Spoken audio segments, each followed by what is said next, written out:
Agora, Bandeirantes Acontece, com Cláudio Zaidan e Ronald Gimenez. Sim, está começando, estamos juntos, vamos aqui até às 5 da tarde falando dos principais assuntos que você precisa ouvir. Você ouve Bandeirantes Acontece.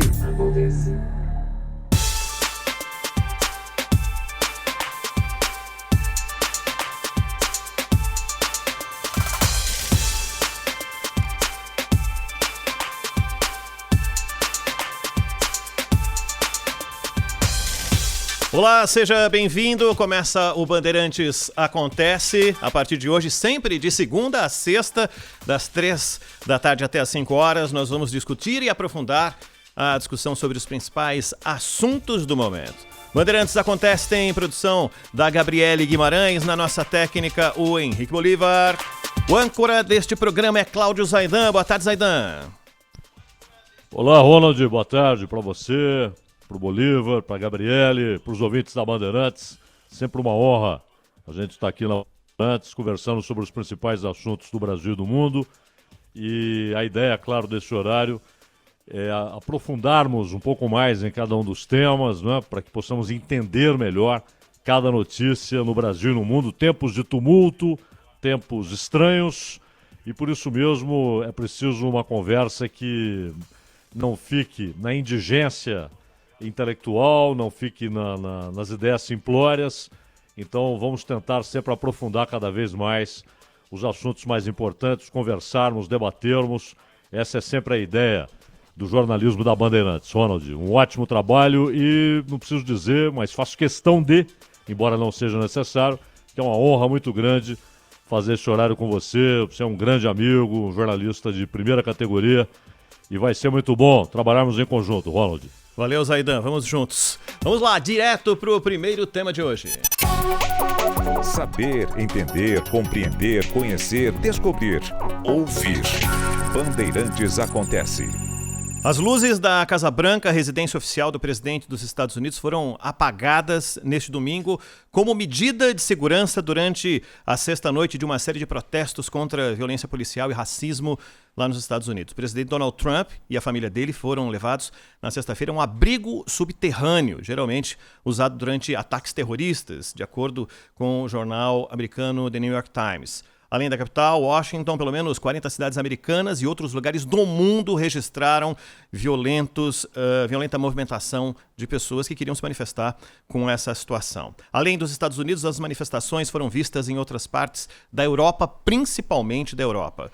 No ano anterior ao encontro fatal, George Floyd e o policial agora acusado de matá-lo, Derek Chauvin, trabalharam na mesma boate latina em Minneapolis como parte da equipe responsável por manter sob controle os clientes, aqueles arruaceiros.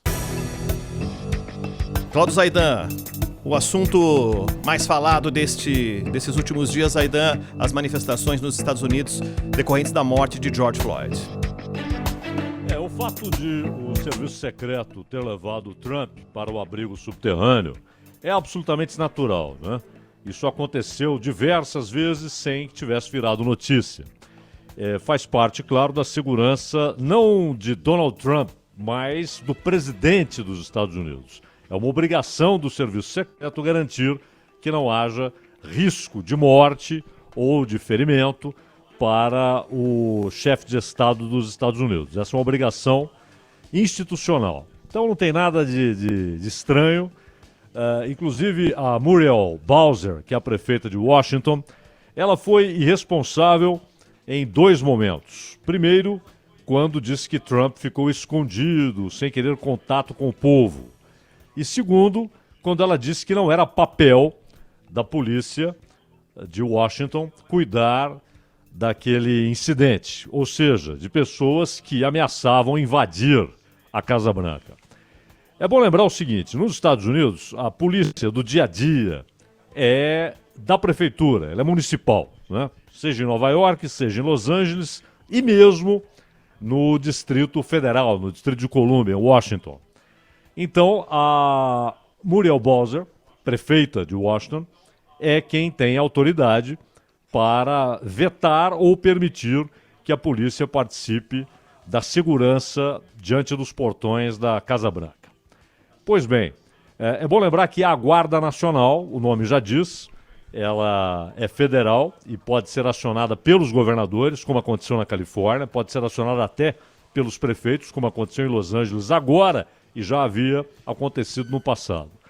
E é bom ressaltar também, Ronald e amigos da Bandeirantes, que nunca houve a necessidade de utilização das Forças Armadas e desta vez nós tivemos um nível de desacato e um nível de afronta ao Estado que cogita-se ainda a possibilidade de soldados das Forças Armadas atuarem internamente, o que seria inédito e seria muito ruim, já que há a Guarda Nacional exatamente para isso, quando a polícia local não consegue dar conta do recado.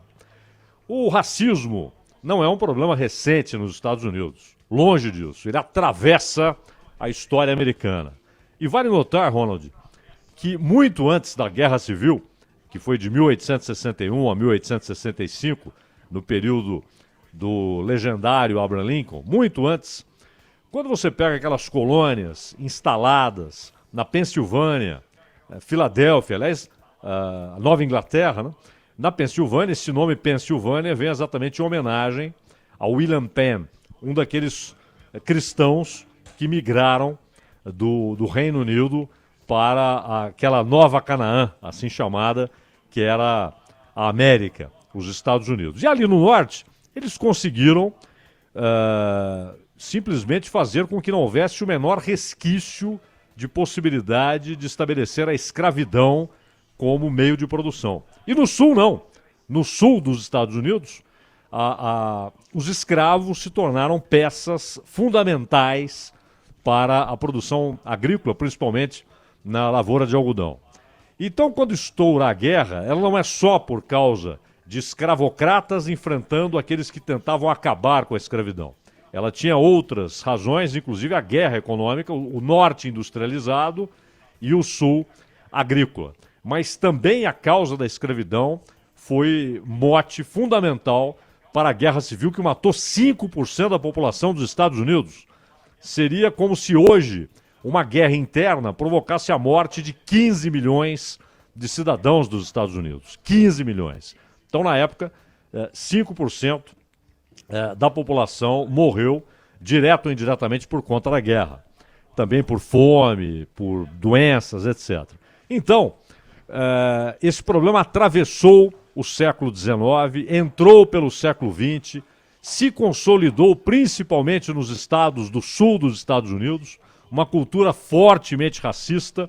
É bom lembrar que a segregação racial não era às escondidas, ela era inclusive prevista na lei de alguns municípios e até de alguns estados, até que surgem figuras que contestam brava, heróica e inteligentemente o racismo. E aí é preciso personificar essa luta em Martin Luther King. Porque o pastor Martin Luther King, ele usou movimentos pacíficos e simplesmente ele emparedou o racismo, ele encurralou o racismo, ele deixou o racismo sem saída cultural ou institucional. E levou Lyndon Johnson, aquele que sucedeu Kennedy, que foi assassinado, levou Lyndon Johnson a assinar a Lei dos Direitos Civis. Foi um homem brilhante, Martin Luther King, tanto que com 35 anos ele ganhou o Nobel da Paz, mas foi assassinado quando tinha 39 anos, né, em 1968, apenas 39 anos, um gênio, e ele mostrou que nem os Panteras Negras conseguiriam arrancar do establishment a luta oficial contra o racismo, e nem o próprio Malcolm X, que no final reconheceu que estava no caminho errado, estava alimentando o racismo às avessas e foi assassinado também. Aliás, foi um ano trágico, 68, porque mataram Robert Kennedy e mataram Martin Luther King. Então que aqueles que correta e justamente protestam contra o racismo, que é inaceitável, o racismo é uma coisa doentia, canalha, não há outra expressão, ele tem de ser combatido com inteligência e não reproduzindo violência do Estado. Alguns aproveitam esse momento, eles acham que é preciso provocar, é preciso quebrar, é preciso até matar para provocar uma reação mais dura do Estado e, com isso, tentar levar a uma guerra civil. Só que isso, claro, não vai acontecer. Eles não irão abalar o establishment a esse ponto. Pelo contrário, eles começam a deixar parte da população contra os manifestantes por conta desses caras que formam uma minoria, mas que conseguem dar uma imagem falsa de que toda a manifestação é arruaceira e que quer destruir tudo. Na verdade, a maioria absoluta dos manifestantes tem a justiça a seu favor.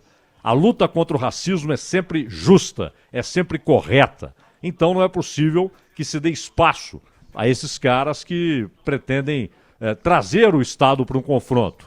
E por isso o Martin Luther King deve ser a grande referência para todos aqueles que no mundo inteiro lutam contra o racismo, Ronald. Ô Zaidan, uma coisa que ficou... Nesse fim de semana, algumas imagens acabaram ganhando repercussão nas redes sociais. Há um momento em que 2 policiais, na verdade 3 policiais, prendem um negro que estava em uma das manifestações. Ele é algemado e aí começam a gravar, como os milhares de vídeos que surgiram ao longo de todo o fim de semana. E ele tem uma certa dificuldade em dizer para eles que era um agente do FBI, que estava no meio da manifestação para observar o comportamento das demais pessoas. E ele obviamente, depois que se apresenta e consegue se apresentar, ele simplesmente caça as credenciais dos 3 policiais que o prenderam sem que ele tivesse feito absolutamente nada. Ele estava algemado. A pergunta que eu te faço, Zaidan, tudo dependia de um estopim. Isso é algo como inúmeras manifestações ao longo da história deixaram claro que já era um sentimento dentro de cada um dos cidadãos, mas principalmente nesse momento e no que diz respeito ao racismo, precisava de um estopim para que isso tudo acontecesse? Ah, sim, e foram vários, né? Nós tivemos vários casos parecidos,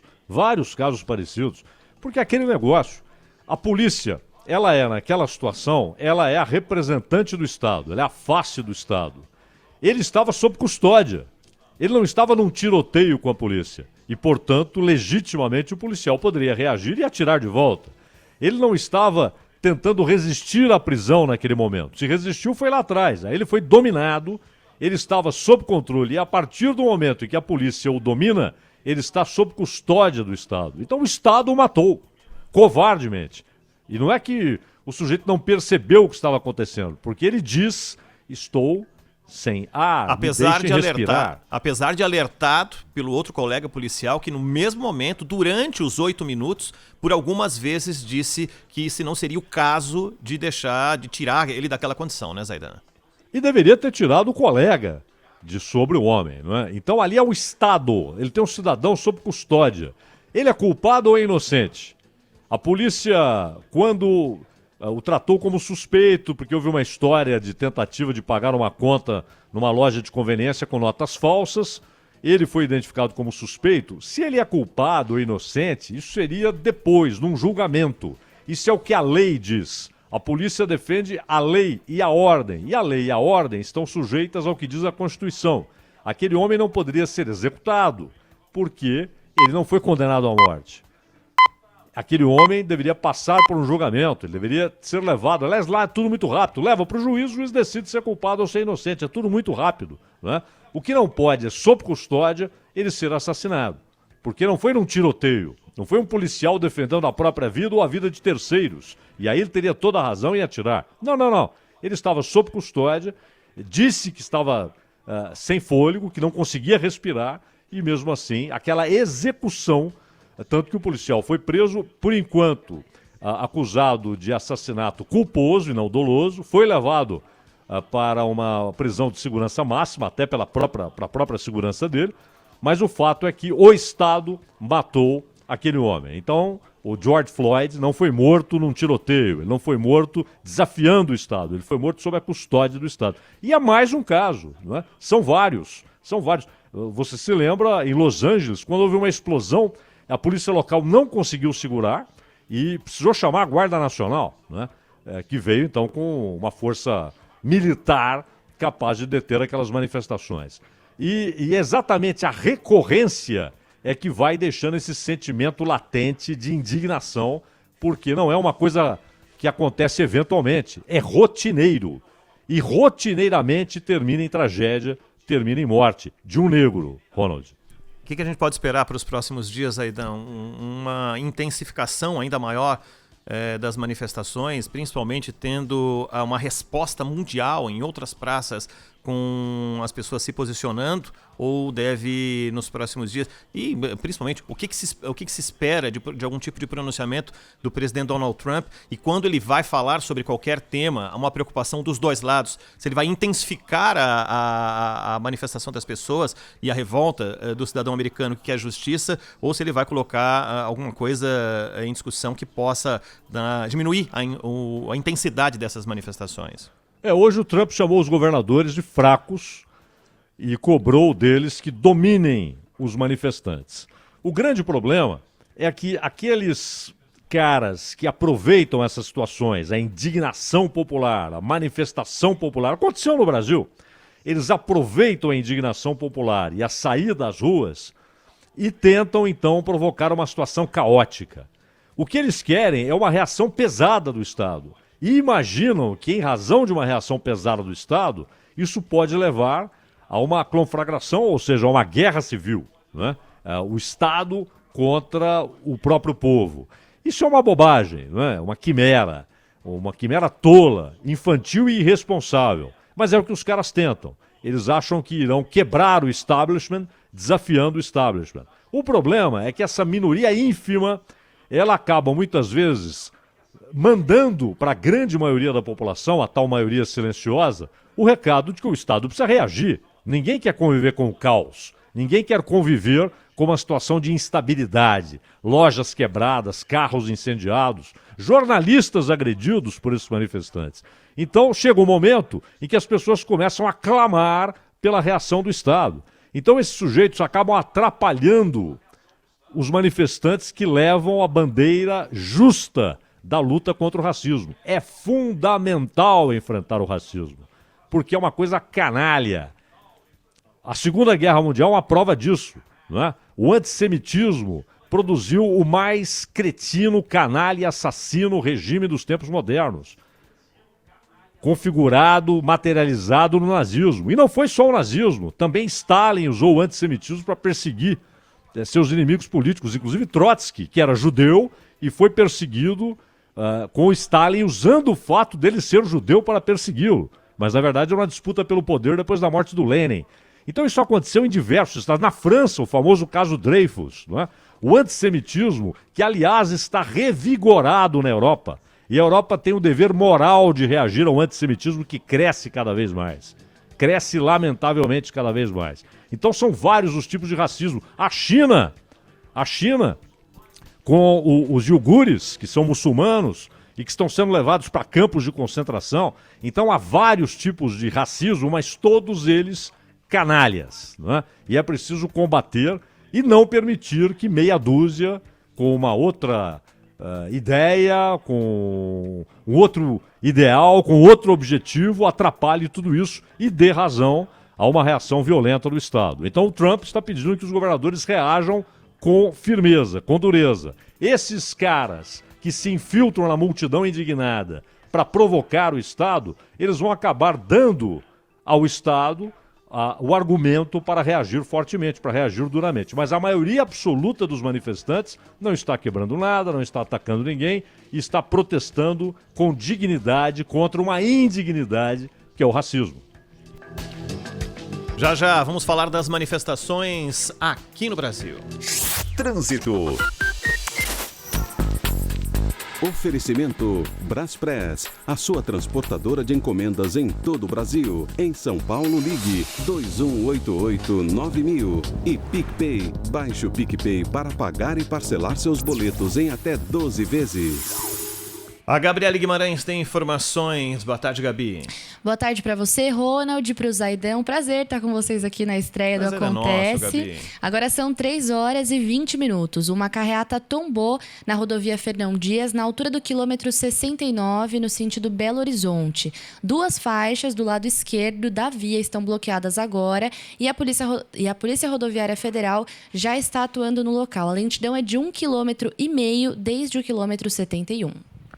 A gente volta já com mais assuntos e análise de Cláudio Zaidan. Bandeirantes Acontece. Se enrolou com as contas? Tudo bem, o PicPay te ajuda. O app foi criado para facilitar a sua vida e mudar a sua relação com os meios de pagamento. Pagar de um jeito simples e eficiente. Com o PicPay, você pode pagar e parcelar seus boletos em até 12 vezes. Quer ter mais tranquilidade e tempo para pagar? Garanta essas vantagens e muitas outras que você só tem com o PicPay. Baixe agora e aproveite. PicPay. O dia a dia na Braspress é tudo azul, com segurança, rapidez e qualidade.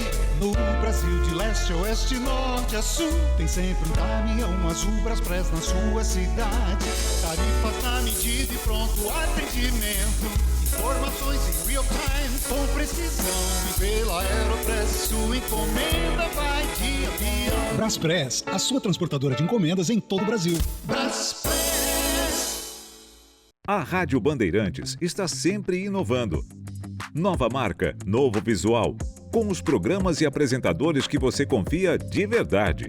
Primeira Hora, Jornal Gente, Manhã Bandeirantes, Os Donos da Bola, Bora Brasil e Bastidores do Poder. É da Atena, Neto, José Paulo de Andrade e muito mais. Isso é Rádio Bandeirantes, cada vez melhor para você. Trânsito. Mais uma. Oferecimento Braspress, a sua transportadora de encomendas em todo o Brasil. Em São Paulo, ligue 2188-9000. E PicPay, baixe o PicPay para pagar e parcelar seus boletos em até 12 vezes. Com a Gabriela Guimarães. Agora são 3h23. O destaque dessa vez é para os ouvintes ou para os motoristas que circulam pela região da Vila Sônia, na zona oeste da cidade. A CT decidiu implementar mão única de direção na rua Inocêncio Seráfico, no sentido da rua Desidério Ferreira para a rua Dias Vieira. Você ouve Bandeirantes Acontece.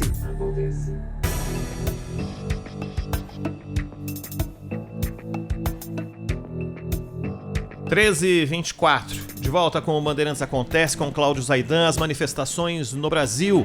O tema agora. Em São Paulo, houve confronto entre manifestantes e principalmente entre a polícia e, quem diria, torcedores organizados, torcedores do futebol. Resolveram se organizar, se unir para participar dessa manifestação na região da Avenida Paulista. Eles faziam parte de um grupo que pedia respeito à democracia, mas confronto foi o que a gente viu na Avenida Paulista, Zaidan. Exato. Parte do que a gente conversou agora, Ronald, a respeito da situação nos Estados Unidos, vale, claro, para o Brasil, né? De qualquer maneira, o João Dória decidiu hoje que no estado de São Paulo não serão permitidas manifestações antagônicas, né? Com posições antagônicas no mesmo dia e lugar. Então, essa decisão do Dória, e no argumento dele, ele está dizendo o seguinte: tudo que nós não precisamos neste momento é de confronto. O confronto não fortalece a democracia, ao contrário, enfraquece. E justifica, lamentavelmente, o discurso autoritário daqueles que pretendem retomar a ditadura no Brasil e desejariam justificar por confrontos públicos em ruas, praças e avenidas a necessidade de intervenção militar. Então o Dória usou esse argumento para proibir que manifestações contra o governo Bolsonaro, a favor do governo Bolsonaro, aconteçam no mesmo dia, no mesmo lugar. Ou contra o João Dória, a favor do João Dória, aconteçam no mesmo dia e lugar, exatamente para evitar o confronto. É claro que, muitas vezes, quando ele diz que o confronto não fortalece a democracia, nem sempre é assim, né? Eu volto aqui a falar do nazismo para lembrar o seguinte: muita gente fala que a guerra é sempre detestável, é sempre lamentável. Sim, só que, muitas vezes, a guerra é a única resposta justa, né? quando Churchill ficou sem opção. Ele tinha que ir à guerra ou permitir que Hitler entrasse no Reino Unido.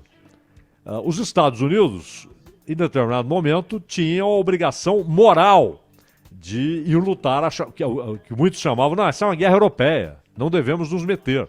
Houve um momento, claro que foram provocados com o ataque a Pearl Harbor, mas houve um momento que era uma obrigação moral enfrentar o nazifascismo, né? Agora, quando se diz assim, não, os manifestantes pró-democracia, antagônicos, você já está dizendo que o outro lado é contra a democracia. E, na verdade, todos eles são colchas de retalho. Você tem diversos interesses ali nessas diversas manifestações, né? Então tem um cara que vai para a rua para dizer que ele quer a abertura do comércio, porque ele não está conseguindo pagar as contas. Aí ele vai para a rua e pega uma bandeira e sai ali se manifestando. E tem aquele que começa a ir para a rua porque ele quer a reação contra o que ele entende ser uma tentativa de instalar uma ditadura militar no Brasil. Então vamos aos fatos. Não há a menor possibilidade de uma ditadura militar no Brasil porque os militares não querem. Esse é o primeiro ponto. Não há nem condição material para isso, não é? E além disso, é preciso estabelecer o seguinte, Ronald. Esses confrontos, eles são sempre perigosos, né? Na medida em que você tem sempre o risco de mortes, de agressão, etc. Agora, não concordo com o Dória quando ele diz que o confronto é sempre contra a democracia, ele nunca fortalece a democracia. Há momentos em que a defesa da democracia exige o confronto. Agora, neste caso específico, você tem uma coxa de retalhos, não é? Você não tem dois lados ali homogêneos, monolíticos, com os mesmos interesses e que, de repente, vão às ruas na defesa de suas bandeiras. Você tem diversas bandeiras, é uma confusão. E a Polícia Militar, muita gente fala, a Polícia Militar, ela adotou um lado, ela defendeu um lado. Não me pareceu isso, né? A Polícia Militar foi impedir que os grupos se encontrassem e passou, então, a receber agressões, pedradas. Pelo menos foi o relato que eu ouvi, porque eu não vi essa imagem. Não sei se você tem alguma informação mais próxima do que aconteceu. Recebi a mesma, Zaidan, e eu aproveito para engatar outra pergunta para você. O fato de esse grupo ter se formado para essa manifestação ser um grupo que, na grande maioria, está acostumado a lidar com enfrentamento com polícia, pode ter deixado isso mais evidente, essa relação ser mais conflituosa ainda? Claro, porque já há um histórico de confrontos, né? Já há mágoas antigas, né? Então, já se enfrentaram nos estádios, nas ruas, já se enfrentaram no metrô, já se enfrentaram nos trens, já se enfrentaram em avenidas, até que se chegou à ideia de, não, então vamos fazer o seguinte, agora vocês vão escoltados para o Estado. E aí, a pedido do Ministério Público, em clássico não haverá mais duas torcidas, apenas uma torcida e tal. Eles foram reduzindo a possibilidade de confronto. Mas essa é uma briga histórica, né? De torcedores organizados com a polícia, de parte de torcidas organizadas com a polícia. E eles já são acostumados ao confronto, sabem como é a reação da polícia, embora você tenha batalhões com táticas diferentes. O batalhão que cuida dos estádios, ele sabe exatamente como é que as torcidas se organizam, como é que elas partem para o confronto, que armas são usadas, como é que os ônibus devem ser abordados na hora de procurar arma, procurar pau, faca, revólver, etc. Ontem não, ontem era uma coxa de retalhos a ponto de termos esmeraldinos e alvinegros juntos, não é, Ronald? O que é uma coisa inaudita, insólita, né? E é interessante, interessante, porque de repente viram algo maior do que as suas diferenças para irem para a rua. Agora, é muito fácil o discurso ali, não, vamos ficar bem com todo mundo, vamos dizer o seguinte, a polícia adotou um lado, de um lado estavam os democratas, do outro lado os antidemocratas. Isso para mim é uma coisa simplória. É simplório esse troço. Na verdade, você tinha diversos interesses dos dois lados, diversas bandeiras dos dois lados, inclusive gente que foi lá exatamente para aquilo. Pois é, as coisas mais, você falou de objetivos e grupos mais antagônicos possíveis. Ontem nós tivemos a estimulação por parte do deputado Daniel Silveira, né, lá do Rio de Janeiro, do PSL do Rio de Janeiro, dizendo que não vê a hora de cruzar com os valentes do outro lado para que ele possa dar um tiro no meio da cara dessa pessoa. E do outro lado, na verdade, do mesmo lado, mas com um comportamento diferente, mas uma coisa maluca, na Avenida Paulista, uma senhora. Primeiro que ela estava com uma máscara com a bandeira dos Estados Unidos e andando na Paulista com um taco de beisebol, né? O que, óbvio, é uma simbologia da violência e principalmente da violência nos Estados Unidos. O taco de beisebol é algo que muitos têm em casa, esse taco de beisebol, no caso de algum bandido aparecer por lá. E muitos saem às ruas. Exato, é uma coisa maluca, né, Zaidan? Maluca, e aí dão razão ao Dória, não é? Quando um sujeito irresponsável vem dizer que quer encontrar os valentes do outro lado e vão meter um tiro na cara, não é? E também quero ver se ele, diante dos valentes, se ele vai ter esse mesmo discurso, não é? E do outro, e aí uma pessoa, uma senhora que sai lá com um porrete, um taco de beisebol, e aquilo é capaz de rachar um crânio, né, Ronald? Dependendo da força de quem o manuseia. É uma arma e tanto, hein? Uma arma e tanto. É como um tchaco. O tchaco bem utilizado, ele trucida o outro cara. Nos Intocáveis, Zaidan, Al Capone, vivido por Robert De Niro, faz exatamente isso com alguém que ele entendeu que saiu da linha, exatamente com um taco de beisebol, né? Exato. O genial Robert De Niro.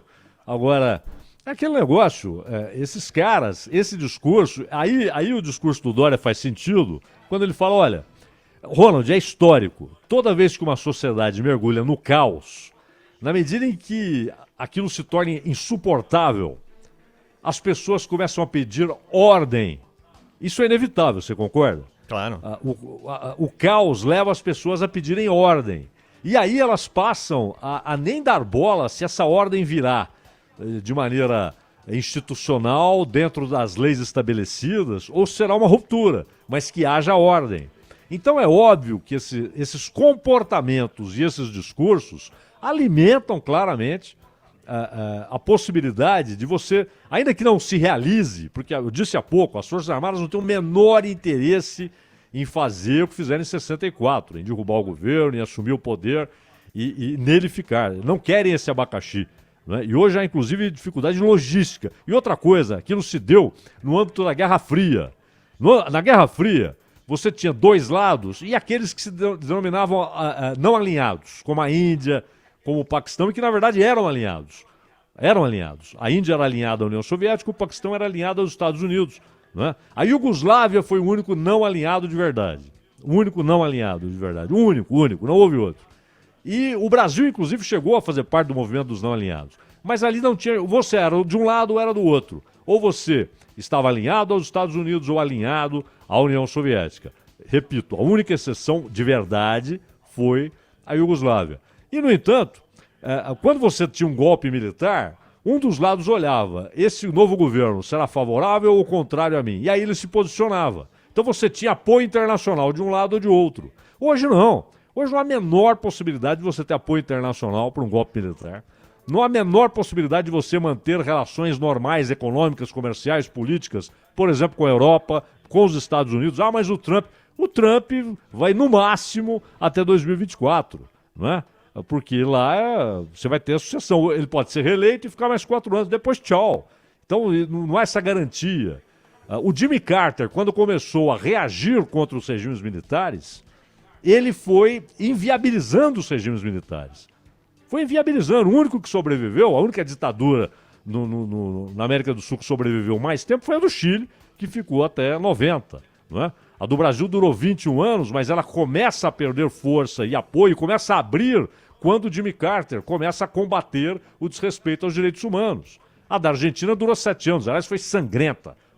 30 mil pessoas sofreram morte ou desaparecimento com a ditadura argentina, mas foi curta exatamente porque o Jimmy Carter foi fechando torneiras de financiamento e de apoio político. Hoje não há a menor possibilidade de apoio político a uma ditadura militar. Então, o que se sabe é que esse tipo de bobagem que o sujeito vem falar, porque eu vou fazer isso, porque eu vou dar um tiro na cara do outro, e o outro com um taco de beisebol, essa situação de confronto, a maioria silenciosa fica incomodada, fica às vezes assustada e começa a pedir ordem, começa a pedir que o governo reaja duramente. Não é? E aí você sempre tem um risco de algum autocrata tentar assumir o poder exatamente em nome da lei e da ordem. Então, tudo isso só faz mal ao debate político no Brasil, que já é infantil, já é indigente intelectualmente, é um debate infantil, é um debate de pré-primário, o debate político hoje no Brasil. E aí, quando o sujeito reage a uma manifestação dizendo que se tivesse lá ele ia dar tiro naquele valente, um deputado dizer isso, quer dizer, é contribuir pro FEBEAPA, né? Ô Zaidan, tem muitos ouvintes mandando mensagens aqui pelo 999048756, ouvinte do final telefone 5733, pergunta se para alguns não seria mais apropriado sair como um tacape na rua diante do nível de selvageria desse negócio. Acho que se adaptaria melhor, né, Zaidan? Ah, sim. No nível da brincadeira, evidentemente. Né? Claro. Aquele negócio, Você tem povos primitivos que foram muito mais civilizados, né? Que agem com muito mais civilidade. E o terrível dessa história é que o fanático, Ronald, ele perde o senso crítico. O fanático perde o senso crítico. Então o cara que é fanático pelo Bolsonaro... De qualquer lado, né? Ou que é fanático pelo Lula, né? Ele perde o senso crítico. Tudo que o cara fala é lei, tudo que o cara fala é incontestável, não é?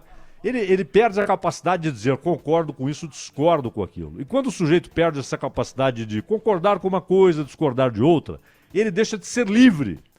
Ele vai seguir acriticamente aquele cara que ele julga ser o salvador da pátria, não é? Então, isso produz idolatria, isso produz incapacidade de analisar, de raciocinar, de criticar. E quando isso se torna coletivo, quando isso vira um comportamento de massa, por isso o debate se torna de pré-primário. Ele é um debate infantil, não é? Só que com consequências perigosas, porque a discussão na sala do pré-primário ela é inócua.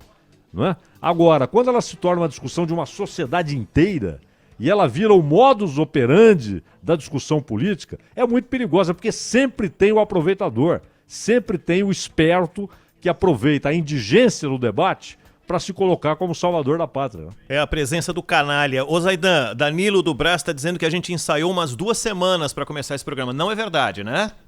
1 mês. A gente já volta. Bandeirantes acontece. Se liga na Dica Sil.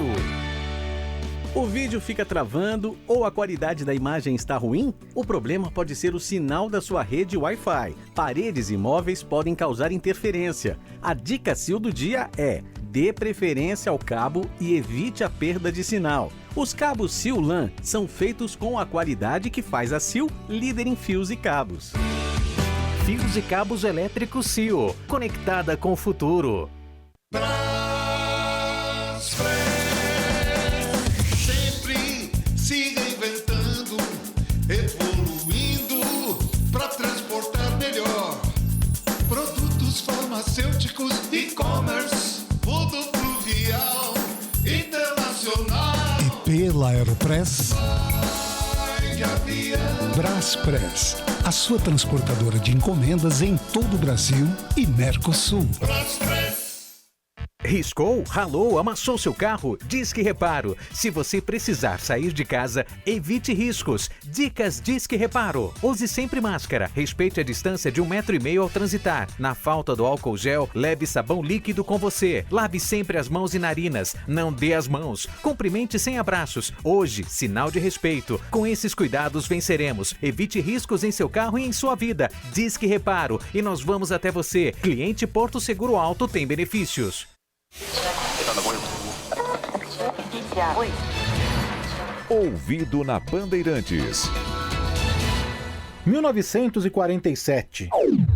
E trata para mí esta oportunidad de saludar al pueblo del pujante San Pablo. Retornando de uma viagem pela Europa em agosto de 1947, a primeira-dama da Argentina, Eva Perón, ficou um dia no Rio de Janeiro evitando a imprensa. Mas o repórter da Rádio Bandeirantes, José Carlos de Moraes, o Tico Tico, viajou para a Cidade Maravilhosa e conseguiu uma entrevista com Evita, assunto que na época repercutiu em todos os jornais do Brasil e da Argentina. Arquivo digital. Rapidamente, uma pergunta só que nós desejamos fazer à senhora.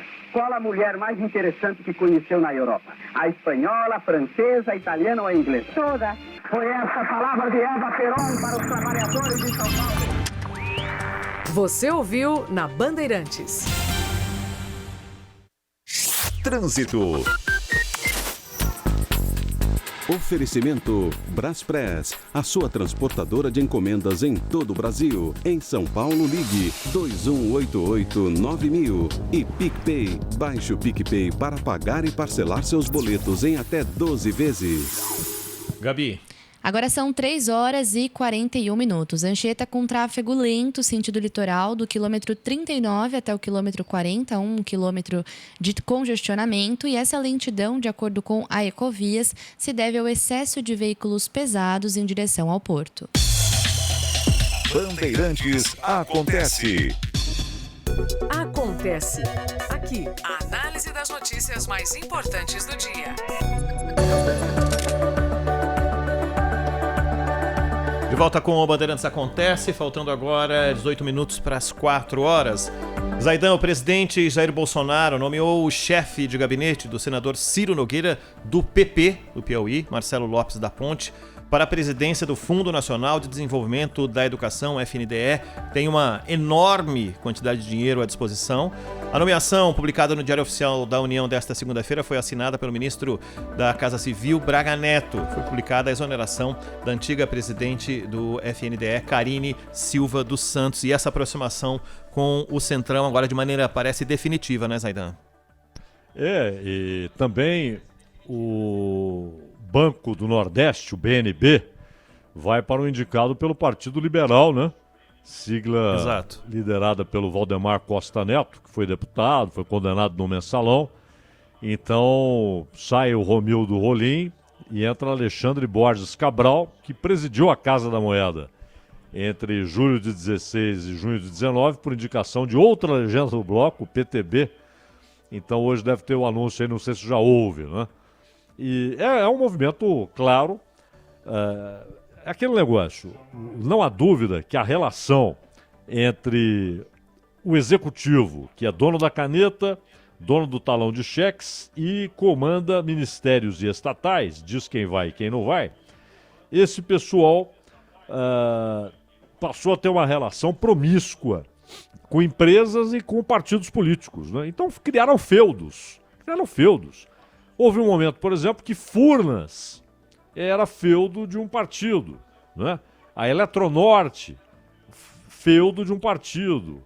A agência nuclear, feudo de um partido. E com gente sem conhecimento técnico, simplesmente por indicação política. E claro, Ministério dos Transportes, sempre muito, muito, muito bem quisto pelos políticos, porque ali tem sempre muita verba. Ou então dá visibilidade política, porque você inaugura estrada, inaugura ponte, e aquilo é interessante eleitoralmente. Então foi uma relação promíscua, em troca o presidente ganhava apoio. Veja, Ronald, que a Constituição de 88, ela deu muito poder para o Congresso e para o Judiciário, para o Supremo Tribunal Federal. Até pela autodesconfiança dos políticos, eles transferiram muito poder de decisão para o Supremo. Foi uma Constituição escrita por legisladores que tinham os olhos no retrovisor, ou seja, tentavam evitar qualquer situação que levasse ao passado recente, ao regime militar encerrado em 85, e colocaram na Constituição algumas aberrações. Inclusive teve coisa ali que foi colocada sem discussão, né? Colocada na moita. Negócio absurdo. Agora, o interessante desse negócio é que nós tivemos, inclusive, o presidente, para ter poder, ele tem de ter apoio no Congresso, não é? Ele não tem um poder que se imaginava que o presidente tinha. Ele é o dono da caneta, o presidente é que manda, os partidos naturalmente aderem. Não, eles aderem quando ganham algo em troca.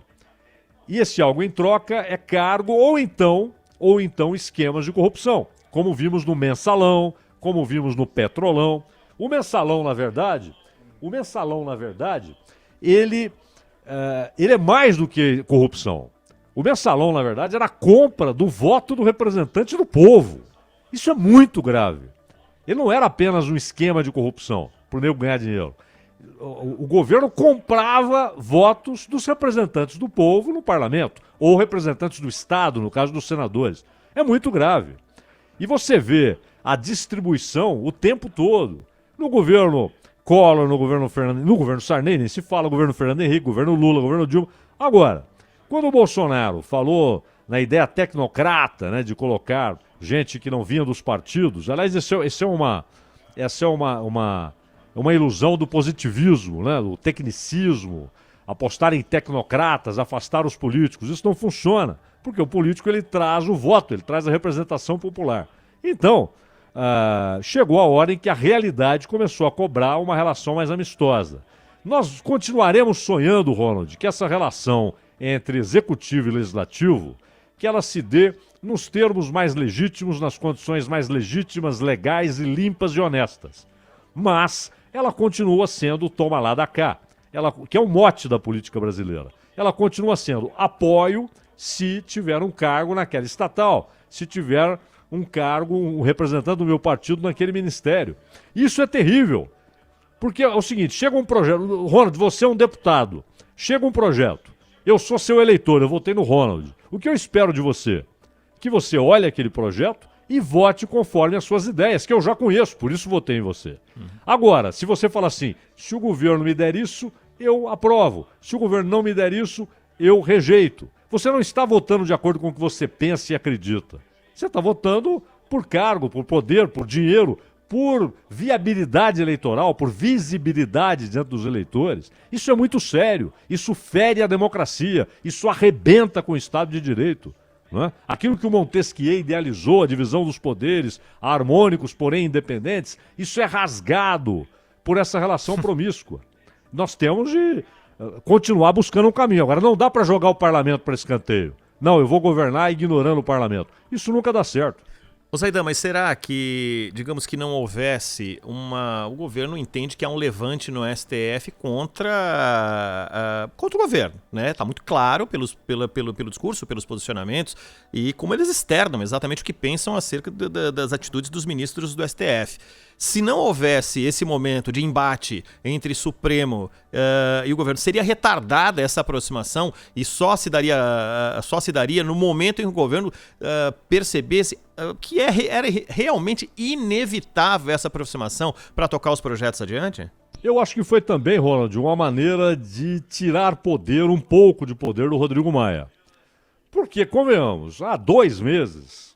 Não precisamos ir lá no ano passado, não. Há 2 meses, se você olhava para o Centrão, essa figura abstrata, né, que na verdade é um conjunto de partidos com interesses diversos, inclusive com posições inclusive políticas... nenhum, né? Inclusive nenhum, porém, que fazem a prática política de uma maneira muito parecida.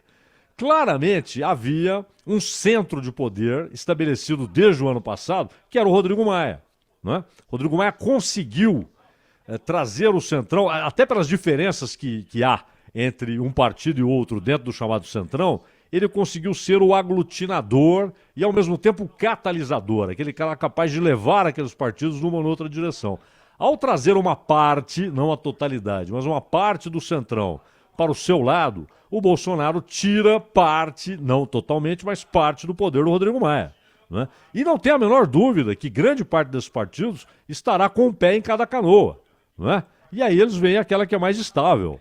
É sempre assim. Isso acontece com empresas que colocam dinheiro em campanhas do... Antigamente, quando o embate era PSDB e PT, você tinha grandes empresas que colocavam dinheiro na campanha do PSDB e na campanha do PT. Como quem diz, quem ganhar eu tô bem. Não é?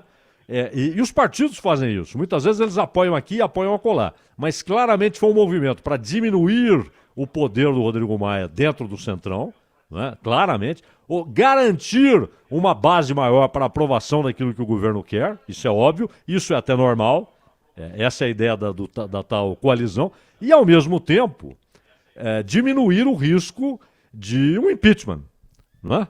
Porque você tem 500 pedidos lá, quem vai colocar ou não para votar é o Rodrigo Maia. Esse é um poder que ninguém mais tem, ele e o Alcolumbre têm um poder extraordinário de colocar ou não para votar. É impressionante como isso acontece. Lembremos de Eduardo Cunha, né? Exato. Tanto que há um pedido no Supremo Tribunal Federal para que o Rodrigo Maia seja obrigado a colocar em votação. Acho difícil até que o Supremo concorde com isso. Que o Supremo diga que ele está constitucionalmente obrigado a colocar em votação. Mas há um pedido, porque ele engaveta e não sai dali. Vai sair quando interessar para ele. É assim, então agora vai sair. Que foi o que fez o Eduardo Cunha. Né? E o Rodrigo Maia é um discípulo do Eduardo Cunha na maneira de conduzir a Câmara. Então, eu acho que são 3 objetivos. Claro, o básico, que é aumentar a força de voto do governo para os seus projetos no Congresso, tirar poder um pouco, pelo menos, ou parte considerável do poder do Rodrigo Maia e, claro, reduzir a possibilidade lá na frente de um impedimento, Ronald. Muito bem. Aliás, engavetar pedidos de impedimento, algo que a Assembleia Legislativa de São Paulo é PhD, né? Faz isso há mais de 2 décadas. PhD. Não é verdade? É isso. A gente já volta, vamos falar do trânsito.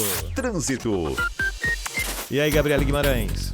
Oferecimento Braspress, a sua transportadora de encomendas em todo o Brasil. Em São Paulo, ligue 2188-9000. E PicPay, baixe o PicPay para pagar e parcelar seus boletos em até 12 vezes. Fala, Gabi. Agora sim, agora são 3 horas e 51 minutos. Ainda falando sobre as mudanças na região da Vila Sônia, a CT também vai implementar a via de mão única na rua Dias Vieira, no sentido da rua Inocêncio Seráfico até a Avenida Professor Goya Martins. Atenção, você motorista, já mais informações do seu caminho também pelas rodovias. Bandeirantes acontece. Para ajudar os brasileiros que vão precisar entrar ou se recolocar no mercado de trabalho, o governo federal, por meio do programa Novos Caminhos, do Ministério da Educação, investiu em milhares de vagas de cursos à distância. Cursos gratuitos, de qualificação profissional, oferecidos por instituições públicas parceiras. Saiba como se candidatar a uma vaga em portal.mec.gov.br. Ministério da Educação, Governo Federal, Pátria Amada Brasil. O dia a dia na Braspress é tudo azul, com segurança, rapidez e qualidade. No Brasil de leste a oeste, norte a sul, tem sempre um caminhão azul Braspress na sua cidade. Tarifas na medida e pronto atendimento, informações em real time com precisão. E pela Aeropress sua encomenda vai de avião. Braspress, a sua transportadora de encomendas em todo o Brasil. Braspress. Domingo Bandeirantes, com Milton Neves. A partir das 9h30 da manhã, aqui na Bandeirantes. Oferecimento Romac Distribuidora, Santuário de Animais Anjinhos da Rua e Alimentos para Cães e Gatos Magnus. Você ouve Bandeirantes Acontece. Trânsito. Mais uma. Oferecimento Braspress, a sua transportadora de encomendas em todo o Brasil. Em São Paulo, ligue 2188-9000. E PicPay, baixe o PicPay para pagar e parcelar seus boletos em até 12 vezes. Com a Gabriela Guimarães. Agora são 3 horas e 54 minutos. Avenida do Estado, sentido Santana, com trânsito bastante complicado ali na região do Mercadão.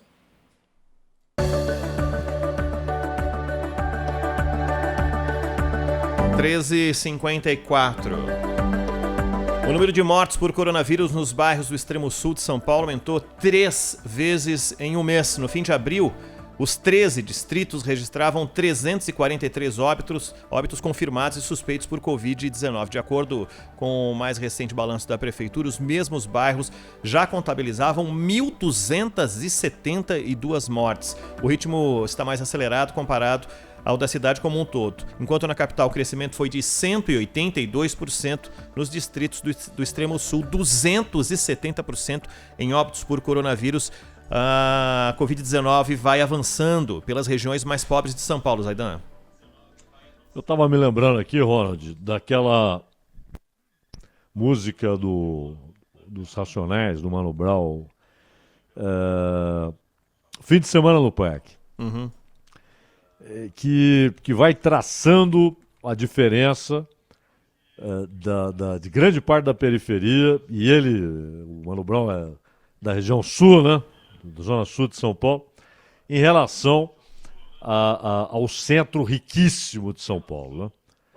Então, eu me lembro que nos anos 70 a gente falava de Belíndia, né? Que o Brasil era Belíndia.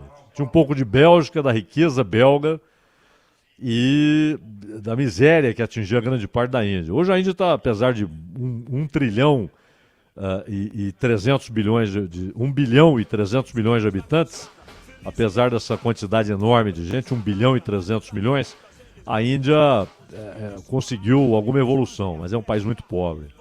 Eu estou usando como trilha sonora os Racionais aí para você, tá, Zaidan? Olha aí.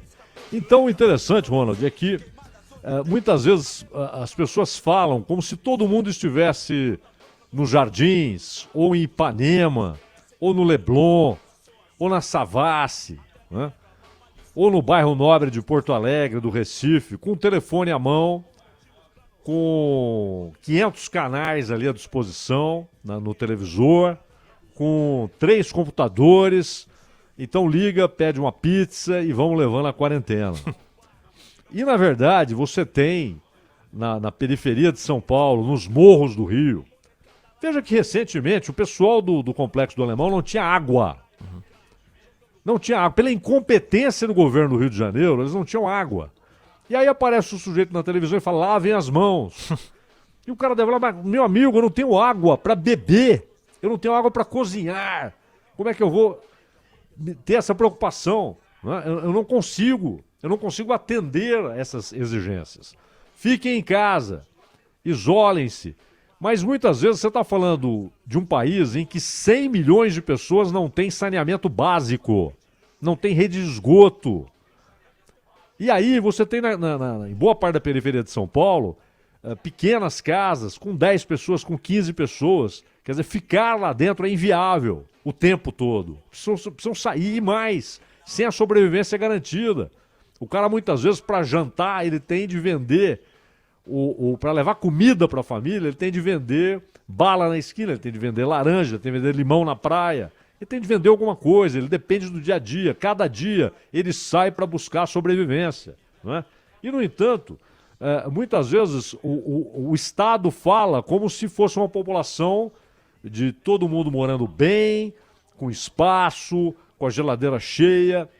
É fundamental enfrentar essa mortandade. São 30 mil brasileiros mortos em 2 meses, isso não é brincadeira. Esse troço mata para valer, não é uma brincadeira. É preciso enfrentar com inteligência, com conhecimento científico, com tudo isso. Mas, Ronald, a desigualdade no Brasil vai, além de estar exposta agora, ainda mais com o vírus, ela vai se ampliar. E muita gente será jogada na miséria, que já açoita milhões de brasileiros. Não é brincadeira.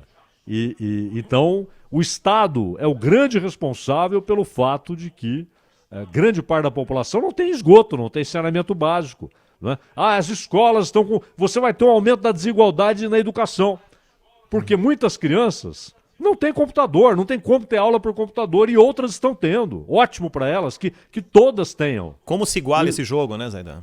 Pelo contrário, você está ampliando a desigualdade, não é? Está ampliando a desigualdade gravemente, talvez de maneira irreversível a médio prazo. Né? Zaidan, vamos encerrar essa primeira hora em grande estilo? Opa!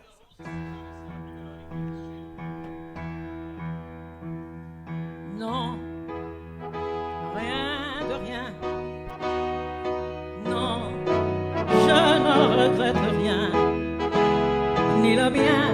Bibi Ferreira, nascida no Rio de Janeiro em 1º de junho de 1922, apresentadora, atriz, cantora, compositora, diretora teatral, ascendências portuguesa e espanhola, filha do ator brasileiro Procópio Ferreira, da bailarina argentina Aida Izquierdo, uma das maiores e mais completas atrizes brasileiras, hoje estaria completando 98 anos, lembrando que Bibi morreu no ano passado.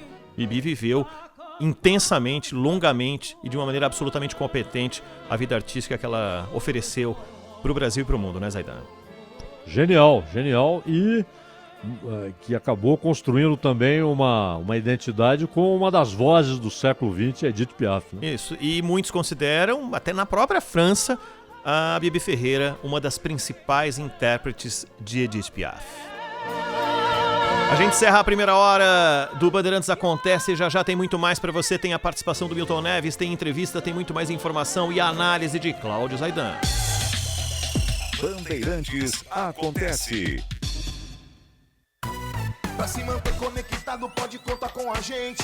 Fique ligado, Sil, sempre presente. Sil, energia que se renova. Sil, todo mundo aprova. Conectada com o futuro. Sil, toda cidade tá ligada. Sucesso em toda parada. Tecnologia na sua casa. Sil, fios e cabos elétricos Sil, conectada com o futuro.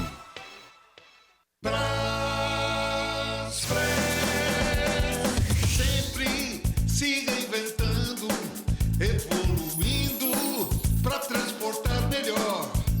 Produtos farmacêuticos, e-commerce, rodoviário, internacional. E pela Aeropress, De avião.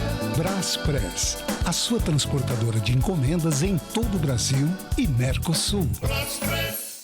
Selecionamos os melhores ingredientes. Misturamos tudo com muito carinho e amor pra você rir até dobrar do avesso. Estamos falando da nova temporada de A Culpa é do Cabral. Thiago Ventura. Nessa pose de quebrado. Rafael Portugal. Ele é brincalhão, hein? Nando Viana. Vai na manha. Rodrigo Marques. Eu não bebo. E Fabiano Cambota. A culpa é do Cabral! A Culpa é do Cabral. Nova temporada. Estreia terça, 2 de junho, 11 da noite. No Comedy Central. Você ouve Bandeirantes Acontece.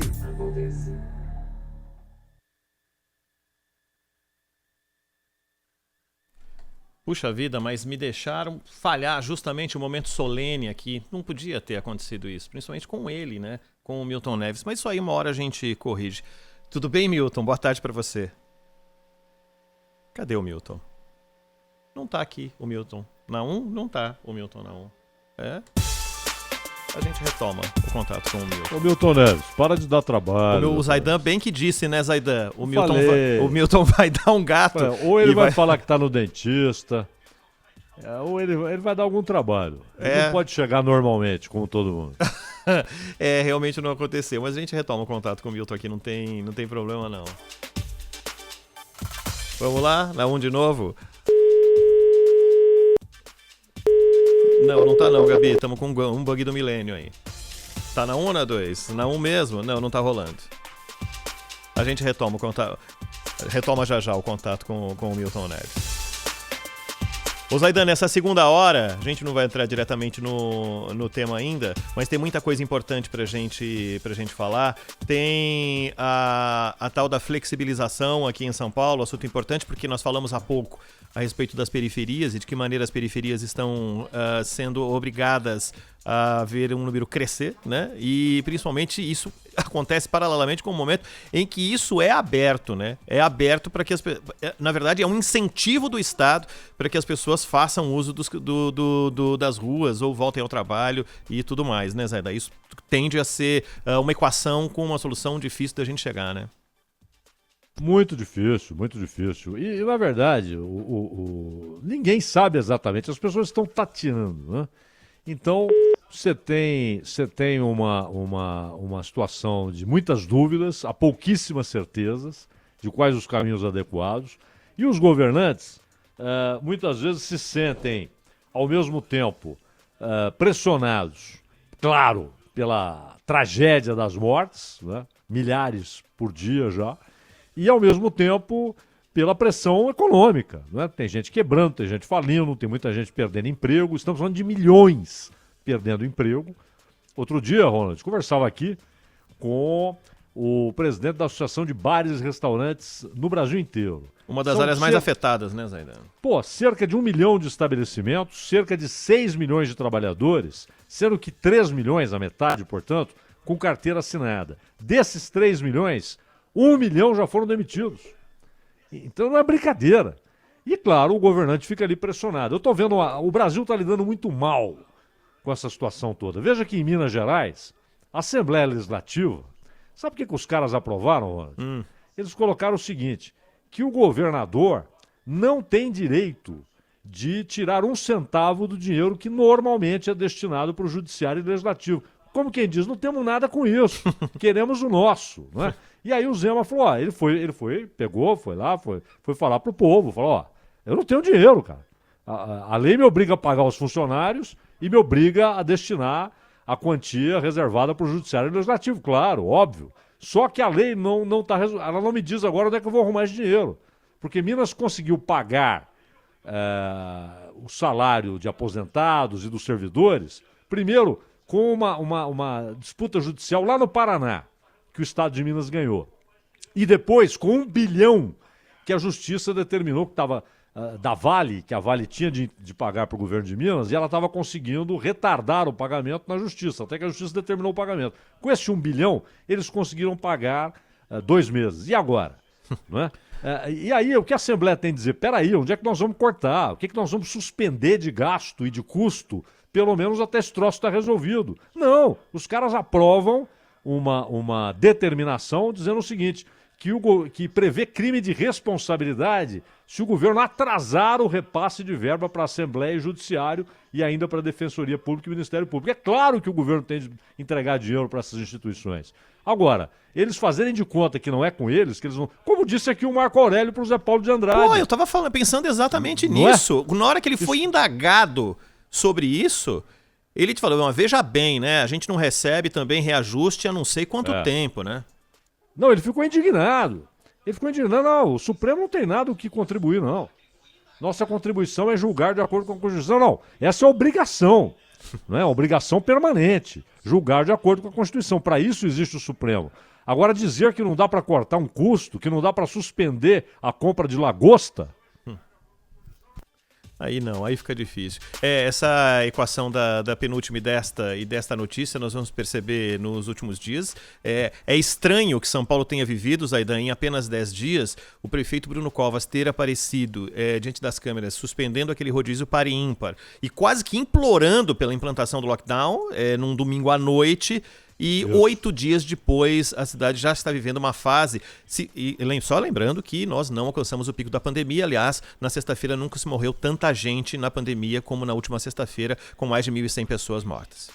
A ideia do Dória, claro, é atender, pelo menos parcialmente, as pressões que ele está sofrendo ali, porque muita gente, como eu disse, está perdendo emprego, estabelecimentos estão com as portas fechadas definitivamente, não é que estão temporariamente fechadas, tem gente que encerrou o negócio, muitas dívidas, falta de crédito, e aí os bancos têm responsabilidade por essa falta de crédito. Agora, o Bruno Covas falou, aqui não vai abrir, pelo menos por enquanto, pelo menos por 15 dias e tal.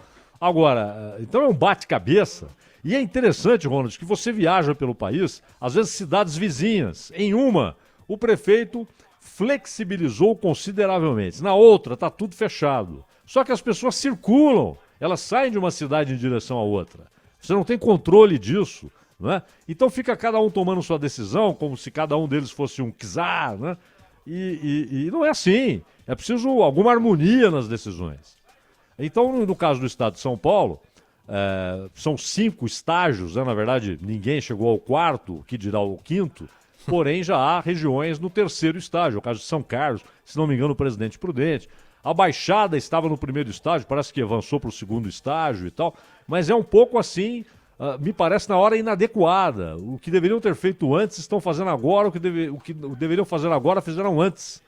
É um bate-cabeça, e cada um indo numa direção.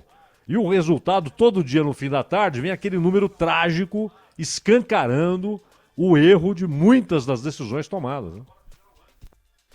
Vamos acompanhar, Zaidan, e logo mais à noite, a gente nunca sabe, primeiro era às 17h30, depois às 19h30, agora depois das 8 da noite tem a divulgação do novo número a partir do Ministério da Saúde, do número de óbitos, do aumento do número de casos e o novo panorama do Brasil. A partir desse início de semana a gente vai acompanhar. 4h10. O Zaidan, dizem que ele tá aqui na linha 1 com a gente. Vamos tentar, tá? A não ser que seja mais uma ida ao dentista. Boa tarde, Milton Neves.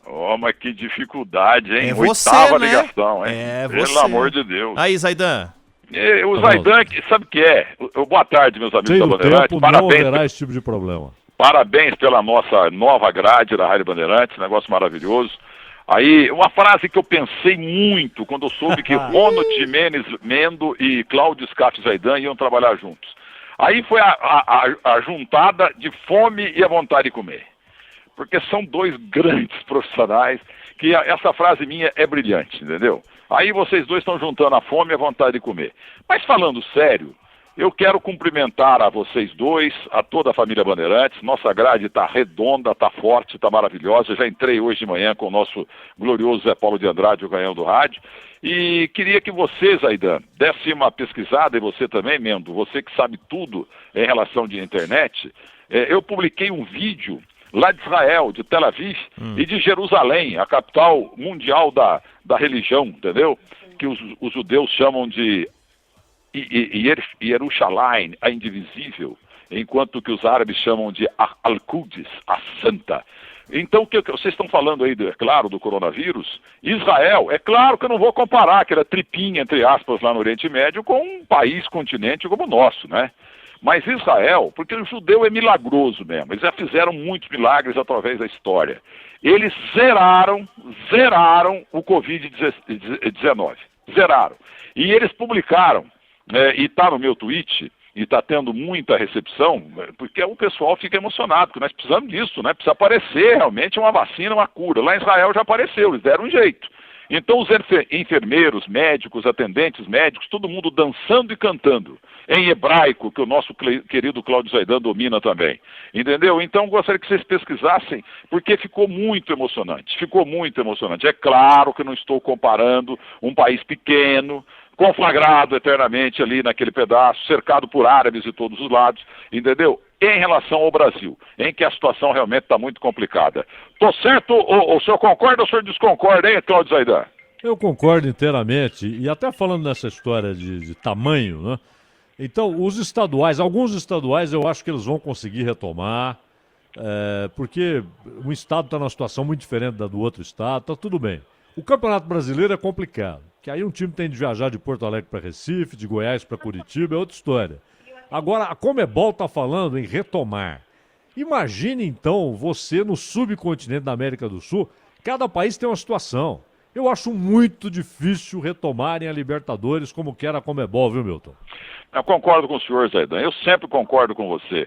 Mas eu pergunto pro Ronald Jimenez, grande corintiano, você já achou aí o musical de Israel comemorando o zeramento, zaidanamente falando, zeramento do Covid lá em Israel? Já achou aí? E sendo zeramento, ficou mais difícil ainda de achar, mas eu prometo que eu vou me esmerar por localizar, viu? Tá. Mas eu acredito no seu discurso. Então, mas realmente é isso aí. Agora, em relação ao futebol, a frase nova, né? Futebol é a coisa mais importante dentre as menos importantes, mas pode voltar.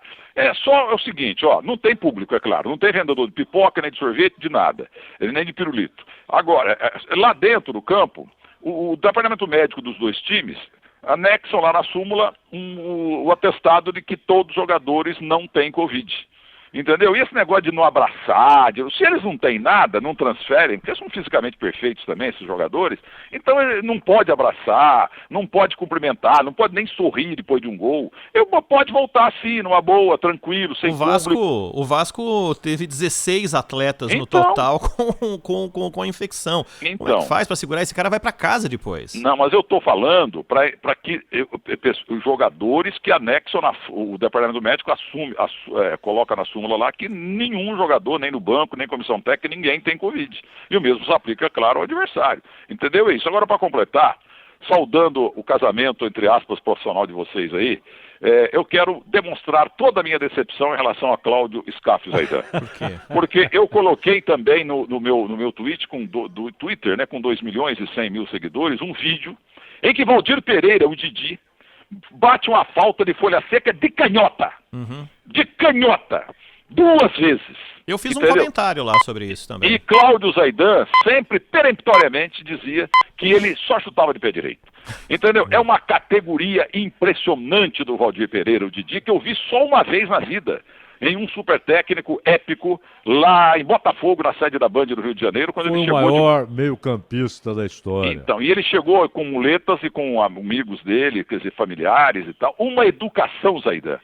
Uma educação, uma humildade. E ele sentou, fez o programa. E quem estava lá? Um tal Arthur Coimbra, o Zico. O Zico sentou naquela poltrona marcante, que a gente levava as poltronas de São Paulo lá para o Rio também. Ele sentou e falou, isso foi em 2000 ou 2001. Ele falou assim, a partir de hoje eu sou técnico. O meu atestado de formatura está aqui sentado nessa cadeira. Entendeu? Nunca vou esquecer disso. E o único técnico, do super técnico em 3 anos, que sentou e não falou nada, foi Carlinhos, que o Zico foi também junto para dar força para ele. O Carlinhos Violino, que já morreu, ele não quis saber, ele não falava nada, ele estava com medo. Ô Milton, teve uma partida lá no Maracanã, um jogo do Flamengo, o repórter chegou para ele e falou assim, Carlinhos, você pode analisar a partida? Ele falou, não, a análise é para vocês lá em cima, faz uma pergunta que eu te respondo, qual for a pergunta. Foi exatamente desse jeito. Ele foi bem, mas a resposta dele pode ter certeza que durou 8 segundos. Igualzinho igual manchete esportiva de um repórter que eu não vejo há muito tempo, que não ouço há muito tempo, que inclusive inspirou o Cláudio Zaidan a ser rápido nas perguntas e nas respostas. Isso! Sérgio Orindi. Mas viu, parabéns. Só para dizer o seguinte, Carlinhos foi craque, Didi foi gênio, Didi foi o maior meio-campista da história. Agora, hoje liguei para Gabriele, falei, Gabriele, se o Milton falar que tá no dentista, é cascata. Eu não tô no dentista. Ela falou assim, poxa, quer dizer que quando ele fala que tá no dentista é cascata? Ou seja, você já usou isso com ela? E ela é uma doçura, ela é uma doçura aí no AM e no FM, como é a nossa querida Furtadinha na Rádio Trânsito, não é mesmo, ô Mendô? É isso aí, então, ambas são. Então, para terminar, eu quero dizer que estou muito feliz na Bandeirantes. Tem um anúncio aí para tudo quanto é lado, com pessoas importantes, tá o Cláudio Zaidan imponente, mitidão, assim, sabe? Todo mundo humilde, eu, Datena, Neto, mas tá lá o Zaidan, né? O Zaidan com o peito estufado na foto. Zaidan, você além de ser um tremendo bom caráter, você é um profissional espetacular e Kelly Bruna de Oliveira Ferreira tá te mandando um abraço, tá aqui do meu lado com a blusa verde, que ela também ficou tua fã durante os muitos anos que ela trabalhou aí no Morumbi. Pô, a Kelly é extraordinária, um abraço pra ela. E pare de perseguir Valdir Pereira, o nosso querido Didi, que era casado com Dona Guiomar. Tchau, Milton. Um abraço, tchau. Tchau, até amanhã. Trânsito. Oferecimento Braspress, a sua transportadora de encomendas em todo o Brasil. Em São Paulo, ligue 2188-9000.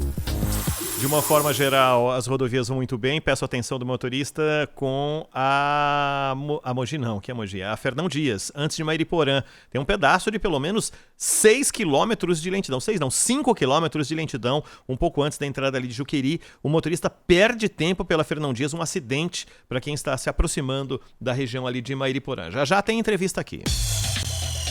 Bandeirantes acontece. Se enrolou com as contas? Tudo bem, o PicPay te ajuda. O app foi criado para facilitar a sua vida e mudar a sua relação com os meios de pagamento. Pagar de um jeito simples e eficiente. Com o PicPay, você pode pagar e parcelar seus boletos em até 12 vezes. Quer ter mais tranquilidade e tempo para pagar? Garanta essas vantagens e muitas outras que você só tem com o PicPay. Baixe agora e aproveite. PicPay. Se liga na Dica Sil. Quando o chuveiro desarma durante o banho, culpamos a resistência, o disjuntor. Mas você sabe se seus condutores elétricos são adequados? Chuveiros de potências diferentes exigem fios e cabos diferentes. A Dica Sil é, ao trocar um chuveiro, verifique a especificação do novo. Troque também os seus cabos se necessário e evite a dor de cabeça. fios e cabos elétricos CIO, conectada com o futuro. Sempre se reinventando, evoluindo para transportar melhor. Produtos farmacêuticos, e-commerce, rodopluvial, internacional. E pela Aeropress, De avião. Braspress, a sua transportadora de encomendas em todo o Brasil e Mercosul. Você ouve Bandeirantes Acontece. Trânsito. Oferecimento Braspress, a sua transportadora de encomendas em todo o Brasil. Em São Paulo, ligue 2188-9000. O motorista que vai cruzar São Paulo utilizando o Rodoanel, saindo lá de Perus, indo até a Dutra, faz um bom caminho, tá tudo tranquilo por ali. Quem está indo na direção da região de Perus também faz um bom caminho. Na aproximação das rodovias mais com maior fluxo, como a Castelo Branco, uma redução de velocidade, mas nada que faça você mudar de caminho, não. Atenção quem está na região da Cidade Ademar, pela Avenida CUPC, dos dois lados, tanto na direção de São Paulo como na direção de Diadema, o motorista perde um pouco de tempo. Por ali você tem que ter uma atenção um pouco mais importante. Fique atento aí com essa parte do caminho.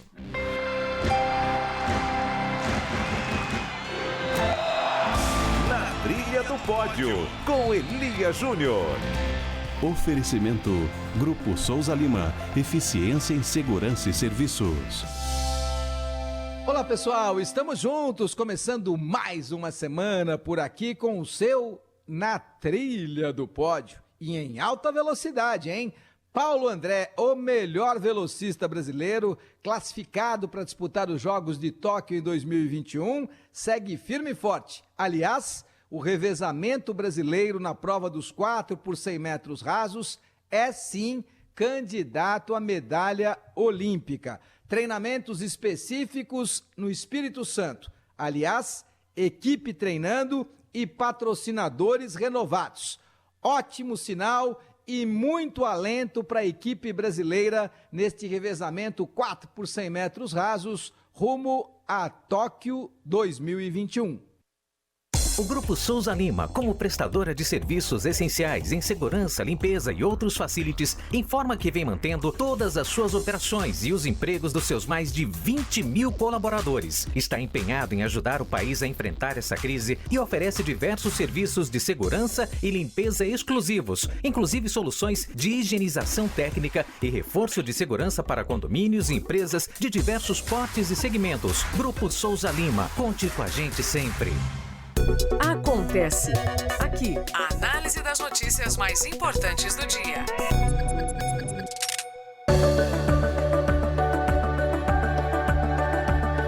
4h22, de volta com o Bandeirantes Acontece.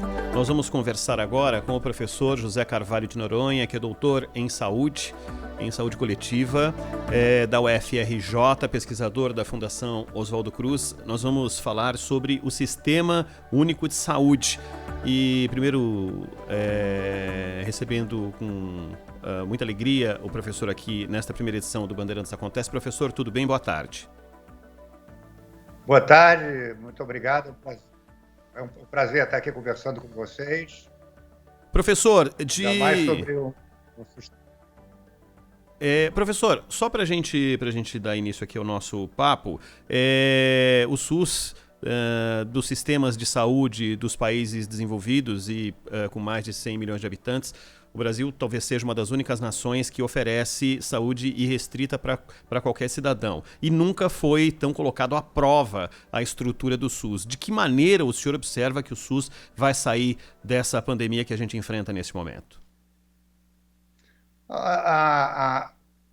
Uma das principais vantagens que nós temos aqui no Brasil, com toda a precariedade, com todas as dificuldades que estamos enfrentando, é a capacidade de que, a partir dos meados dos anos 80, e particularmente a partir da promulgação da Constituição de 88, nós pudemos garantir o direito a todo brasileira a ter acesso a serviços de saúde, independentemente da capacidade que eles possam ter de pagar pelo cuidado que obtêm. Quer dizer, pagar no ponto de vista do cuidado. Evidentemente que o sistema é financiado por impostos que a sociedade paga como um todo. Mas, digamos, não é o critério de ter ou não ter dinheiro que faz com que o sistema de saúde atenda ou não deixe de atender aquela pessoa. O problema é que, infelizmente, ao longo do tempo, foi se constituindo uma camada subsidiada com dinheiro público de planos de seguros de saúde, que a camada que tem maior renda ou que tem empregos formais, em torno de 1/4 da população brasileira, que não é pouca gente, são 52 milhões de brasileiros e brasileiras que integram esse grupo, ao contrário da outra parte, que são 160 milhões de brasileiros e brasileiras que não têm planos de seguro de saúde, foi conseguindo se diferenciar na capacidade de pagamento e obtendo serviços que criou uma estratificação muito grande aqui no sistema de saúde brasileiro. Então, temos, de fato, um sistema universal, todo mundo tem o direito, mas é ainda um sistema muito desigual, muito inequitativo. Ele não oferece os serviços com a mesma qualidade para todos os cidadãos brasileiros, como desejou o Constituinte de 88. Nessa pandemia, nós estamos também já vivenciando isso. Essa pandemia começou no Rio de Janeiro, pela zona sul do Rio, Ipanema, Leblon, Barra da Tijuca, em São Paulo, pelos Jardins, pelo Morumbi, pelo Higienópolis, Pinheiros, e depois ela foi se estendendo para a periferia.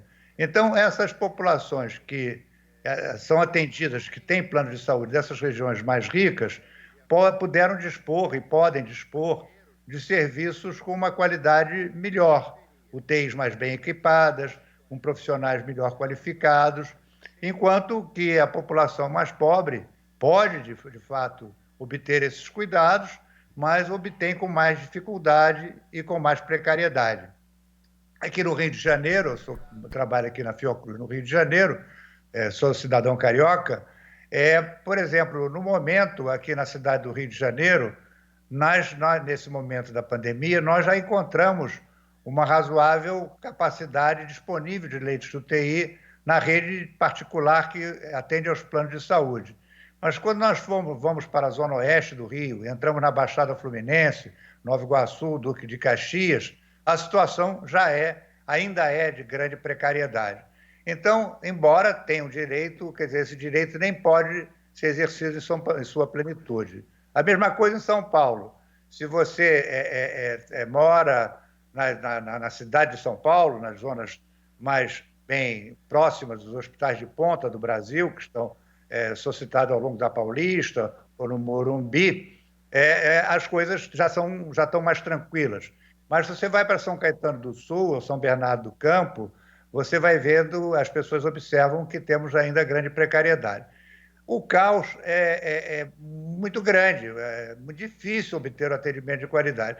Mas, bem ou mal, é esse sistema que constituímos que garante que esse caos não seja tão alargado, tão desastrado, quanto o que podemos observar numa cidade onde ele não foi constituído com toda a potência, porque é uma zona mais pobre do país, como observamos no caso em Manaus. Ou mesmo Belém, que chegamos ao absurdo de que até os leitos privados disponíveis para os detentores de plano de saúde foram fechados, simplesmente encerraram os leitos de cuidados intensivos, tendo que o SUS arcar com todo o tipo de atendimento.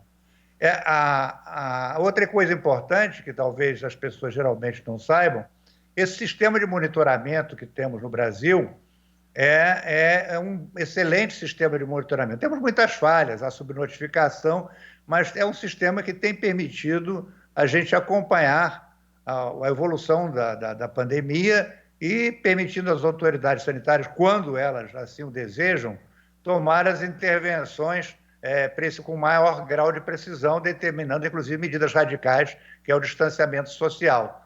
Esse sistema de informação ainda precisa ser muito aprimorado, também é um dos sistemas que foi fundado por conta dessa implantação desse sistema público de financiamento público, que não, teoricamente, não discrimina as pessoas, apesar de termos um sistema paralelo que, de certa forma, consome também recursos públicos em maior quantidade, mas, em princípio, nós podemos ser atendidos, podemos ter direito aos serviços de saúde.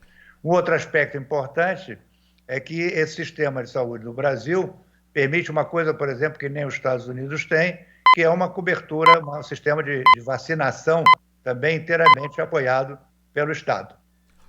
Cláudio Zaidan. Professor José Carvalho de Noronha, o artigo 196 da Constituição, como o senhor lembrou, ele estabelece ali o princípio do Serviço Único de Saúde. Um direito de todos à saúde e um dever do Estado. E aí vem a regulamentação, 2 anos depois ali, na Lei 8.080.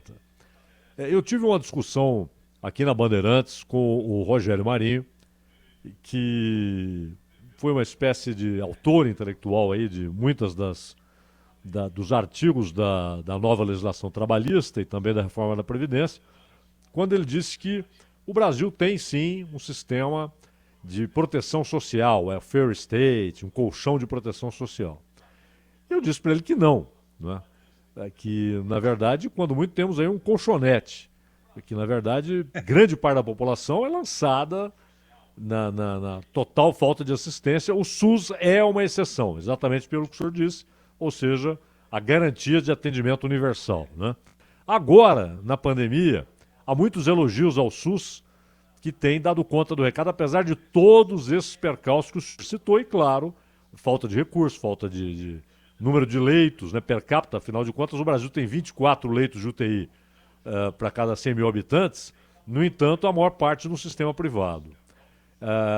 E fico com receio de que o fato de que o SUS está sendo visto como um sucesso, pelo menos dentro do que ele consegue cumprir, como quem diz, não, o sistema está bom, não é preciso aprimorá-lo, não é preciso colocar mais recursos materiais à disposição. O senhor, como estudioso profundo desse assunto, o que é preciso fazer para que o SUS, de fato, consiga cumprir plenamente seu papel e para que se insira naquilo que o Rogério Marinho diz que já existe, para mim não existe, que é um colchão de proteção social para os mais necessitados no Brasil? Como ele disse, o problema mais grave, antes da pandemia, que enfrentávamos na organização do sistema de saúde, é o subfinanciamento. A quantidade de recursos destinados ao atendimento de todos com igualdade ainda é muito pequeno.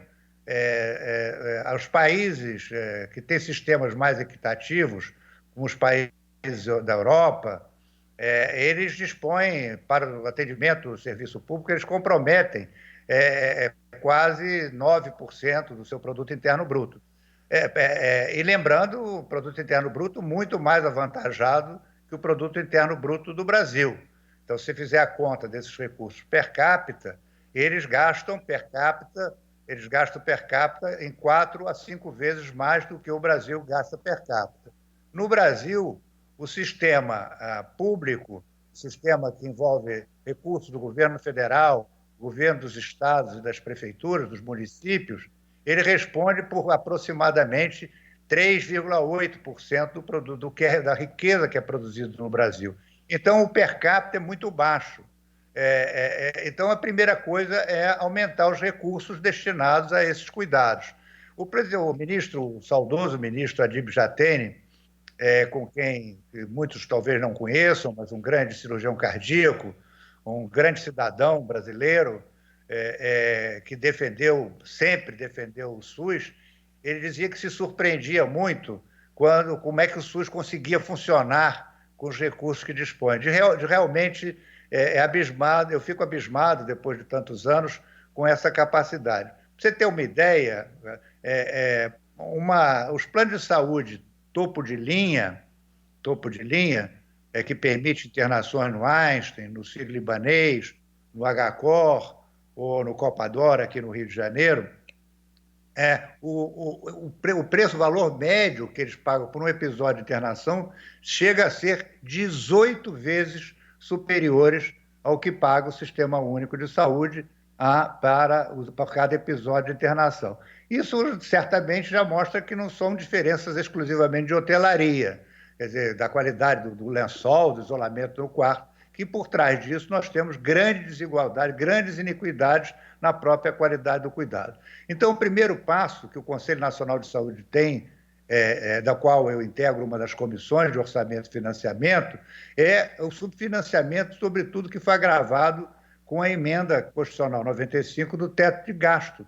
Nós já perdemos, nos últimos 4 anos, em valores reais, valores atuais, mais de 50 bilhões de reais de financiamento do sistema que já vinha financiado precariamente. E no meio desse sistema, a partir de março, se abateu essa pandemia, que requer não apenas os cuidados bem capacitados de saúde da família, na base da pirâmide, mas também cuidados sofisticados a nível de UTI, com profissionais competentes, capazes de tratar um paciente com a gravidade que muitos dos pacientes com a Covid necessitam.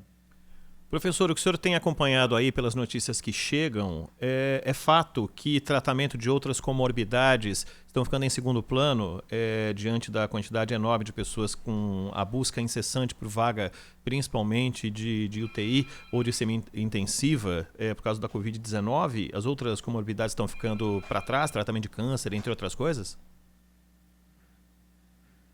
Olha só, o que está acontecendo é que houve, certamente, as internações.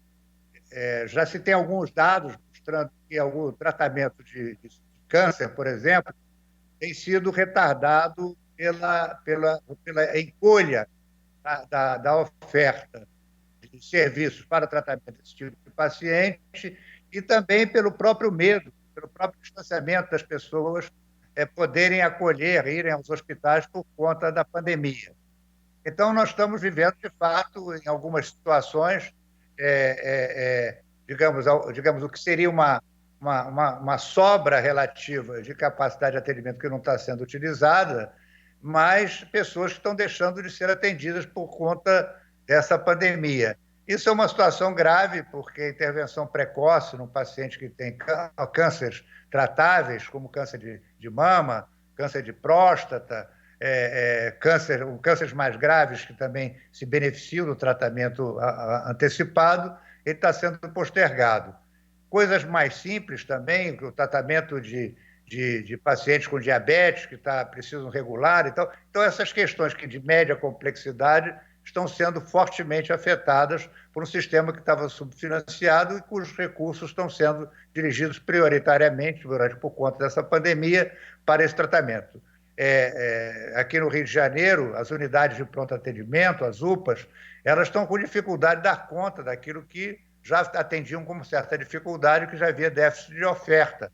Quer dizer, aquele caso, aquela asma descompensada, um princípio de infarto, ou um infarto mesmo que está ocorrendo, um descontrole levando ao coma diabético, acidentes, o menino que quebrou o braço, acidentes graves, estão sendo afetados pela grande saturação desses serviços por pacientes com a Covid. Então, eu espero que... e a outra coisa que essa pandemia pode nos ajudar a refletir é a necessária integração do sistema privado com o sistema público, como prevê a Constituição, com a ideia do sistema único. Quer dizer, nós podemos ter uma regulação integrada de recursos, tanto dos hospitais privados e que não atendem ao SUS, mas também aos hospitais que são mistos, que atendem tanto o SUS quanto não o SUS, e os hospitais que atendem exclusivamente ao SUS. Então, essa necessidade de integração está sendo requerida. Eu acho uma das lições da pandemia é que, de fato, nós já passou da hora de nós cumprirmos o mandamento de instituirmos no Brasil um sistema verdadeiramente único, que não discrimine os cidadãos e cidadãs pela capacidade de pagar ou pela capacidade de contribuir para um plano de saúde de melhor qualidade do que outro. Perfeito. Professor José Carvalho de Noronha, doutor em saúde coletiva pela Universidade Federal do Rio de Janeiro, pesquisador da Fundação Oswaldo Cruz, muitíssimo obrigado por atender ao nosso contato e espaço aberto sempre aqui na Rádio Bandeirantes para a gente debater o tema do Sistema Único de Saúde e a saúde como um todo. Muito obrigado, até a próxima. Obrigado, sucesso a vocês. Bom trabalho, querido. Valeu. Obrigado. Bandeirantes acontece. Se liga na Dica Sil. Na hora da obra, queremos economizar, mas fique atento, o barato sai caro. A Sil tem certificação nacional e internacional, sendo sinônimo de qualidade entre os especialistas. Fios e cabos fora de norma podem custar menos, mas geram desperdício de energia que será cobrado na sua conta de luz. Fios e cabos elétricos Sil, conectada com o futuro. Os clientes pediram e agora a Pizzeria Margherita entrega em sua casa no horário do almoço, das 11h30 da manhã às 4 da tarde. Além das tradicionais pizzas, deliciosas sobremesas, entradas e saladas. Lembramos que a Margherita obedece rigorosamente aos padrões de higiene do momento. Ligue para 2714-3000 e consulte o atendente sobre o perímetro de entrega. Margherita Delivery, 2714-3000. Trânsito. Oferecimento Braspress, a sua transportadora de encomendas em todo o Brasil. Em São Paulo, ligue 2188-9000. Avenida do Estado, para quem está indo na direção do ABC, antes do viaduto Capitão Pacheco e Chaves, o motorista enfrenta ali pelo menos 700 metros de trânsito ruim. A Gabi já tinha falado da Avenida do Estado na direção da Zona Norte, que também tem trânsito ruim, mais na área do Mercadão. Cuidado também com a Avenida Aricanduva, na altura da Itaquera, o motorista perde tempo dos dois lados. Além disso, tem uma colisão para quem vai na direção de São Mateus. Tenda Atacado, qualidade, variedade e os melhores preços. O Tenda é vantagem por atacado. Aproveite! Indicadores econômicos. Todo mundo super preocupado, querendo saber como é que se mexe o mercado financeiro em semanas agitadas do ponto de vista da política, entre outras coisas. A Bovespa hoje é em alta de 1,63%, 88.824 pontos. O dólar também em alta, 0,77 de alta, com 5,38 a cotação do dólar hoje. O euro, alta de 1,14%, o euro está abaixo dos R$6, cotado a 5,99. Oferecer oportunidade de bons negócios é o compromisso do Tenda Atacado. Aproveite a promoção especial comerciante. Ofertas desta segunda. Café tradicional extra forte 3 corações almofado a vácuo 500 gramas, 8,39. Mortadela F10 barba peça, 9,70 o quilo. Bombom especialidades Nestlé caixa 251 gramas, 7,59. Nas lojas em shopping centers, estacionamento gratuito para clientes. O Tenda Atacado está funcionando em horário normal. Bandeirantes acontece.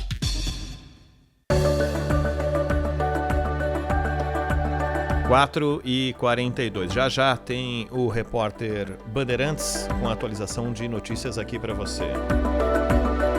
O Zaidan, falei há pouco do mercado financeiro, a gente vai fazer uma pausa daqui 2 minutos, mas só para falar contigo, porque foi manchete logo no início da manhã, mas uma perspectiva de PIB ainda menor, analistas colocando para cima de 6%, né, Zaidan? Exato. Despencando o PIB, porque aquele negócio, esse problema aí atingiu o mundo inteiro, né, Ronald? Mas uma coisa é a Noruega. A Noruega estava saudável, com superávit real, seus problemas sociais resolvidos. Então o problema vem, ela está saudável, atravessará uma crise, mas sairá forte. Outra coisa é o Brasil. O Brasil estava se levantando depois de 4 anos de recessão, tentando enxergar a saída do buraco em que se meteu, e aí toma uma paulada como essa. Então não há dúvida que despencarão os números, negócios arruinados, empregos perdidos, vagas fechadas.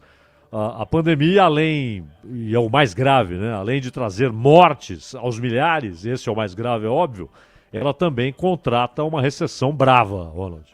Muito bem. Hoje o movimento não foi exatamente aquele invertido, pelo menos até agora, né? Da bolsa subindo e o dólar caindo, ou da bolsa caindo, dólar e euro subindo. Hoje o movimento de alta para todos, o movimento da bolsa que volta a se aproximar aí dos 90 mil pontos, algo que não acontecia, né? Que não acontecia nas últimas semanas e da metade da semana passada para cá começou a acontecer, e com o dólar e o euro em alta neste momento, alta de 0,77 para o dólar, com 5,38. Lembrando, só para arrematar, Zaidan, o dólar bateu em 5,96, para a gente não esquecer disso, estamos com 5,38 agora. Exato, sempre que há uma crise internacional, e nós temos uma já anunciada, um acirramento grave da crise entre Estados Unidos e China, as pessoas buscam o Porto Seguro. E o Porto Seguro são títulos do Tesouro Americano, o que obviamente significa demanda por dólar, né, Ronald? É isso aí. Vem aí o Repórter Bandeirantes. Repórter Bandeirantes. 4h45. O ministro Edson Fachin, do Supremo Tribunal Federal, afirma que não deve haver saída da crise com saída da democracia. A declaração foi feita durante uma palestra virtual promovida por uma universidade de Brasília sobre a pandemia de Covid-19. De acordo com Fachin, assim como o médico atende um paciente com base em protocolos e experiências anteriores, o direito também deve se basear sempre na legalidade constitucional. Agora do Rio de Janeiro, informações com Ian Miranda.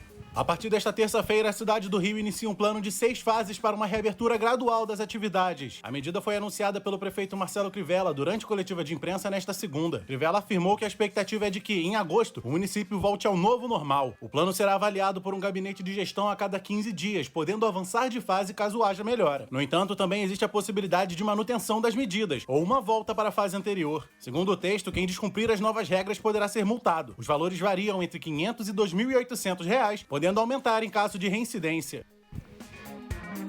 Chega a 29.534 o número de mortes pela Covid-19 no Brasil. As secretarias estaduais de saúde também divulgam que o país já tem 519.704 casos confirmados do novo coronavírus. Agora de Brasília, informações com João Pedro Melo. Em um documento enviado ao Supremo Tribunal Federal, a Polícia Federal defende que o presidente Jair Bolsonaro seja ouvido no inquérito que apura se houve ou não interferência na corporação. Além disso, a PF pediu a prorrogação do inquérito por mais 30 dias. Ao pedir mais prazo ao STF, a PF apontou a necessidade de aprofundar as investigações na Superintendência do Rio de Janeiro. Essas investigações começaram em abril, quando o então ministro da Justiça, Sérgio Moro, anunciou a demissão do cargo. Os agentes querem analisar inquéritos que envolvem a família do presidente da República. Ainda de acordo com o documento, a Polícia Federal afirma que é preciso finalizar a elaboração de um relatório de análise de material apreendido acerca das mensagens trocadas por Sérgio Moro com o presidente Jair Bolsonaro e também com a deputada federal Carla Zambelli. 4h47. Repórter Bandeirantes. Você ouve Bandeirantes Acontece.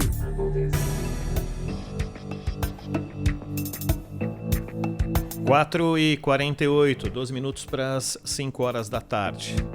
Zaidan, ministro Gilmar Mendes, em entrevistas hoje, uma delas a José Luiz da Atena, deixou muitíssimo claro, não é só uma questão de voto, é uma questão de o STF legitimar efetivamente o inquérito das fake news. E só para colocar mais um ingrediente nessa conversa, Zaidan, podemos ouvir o ministro Gilmar Mendes falando sobre a relação das Forças Armadas com os movimentos que têm acontecido no Brasil? Devemos. Vamos lá. Eu acho até que estão usando o nome das Forças Armadas, o santo nome das Forças Armadas, em vão. Eu acho que as Forças Armadas estão comprometidas com a democracia. E esse uso que fazem das Forças Armadas, vamos chamar as Forças Armadas para aplicar o artigo 142, ou vamos chamar as Forças Armadas para isso ou para aquilo.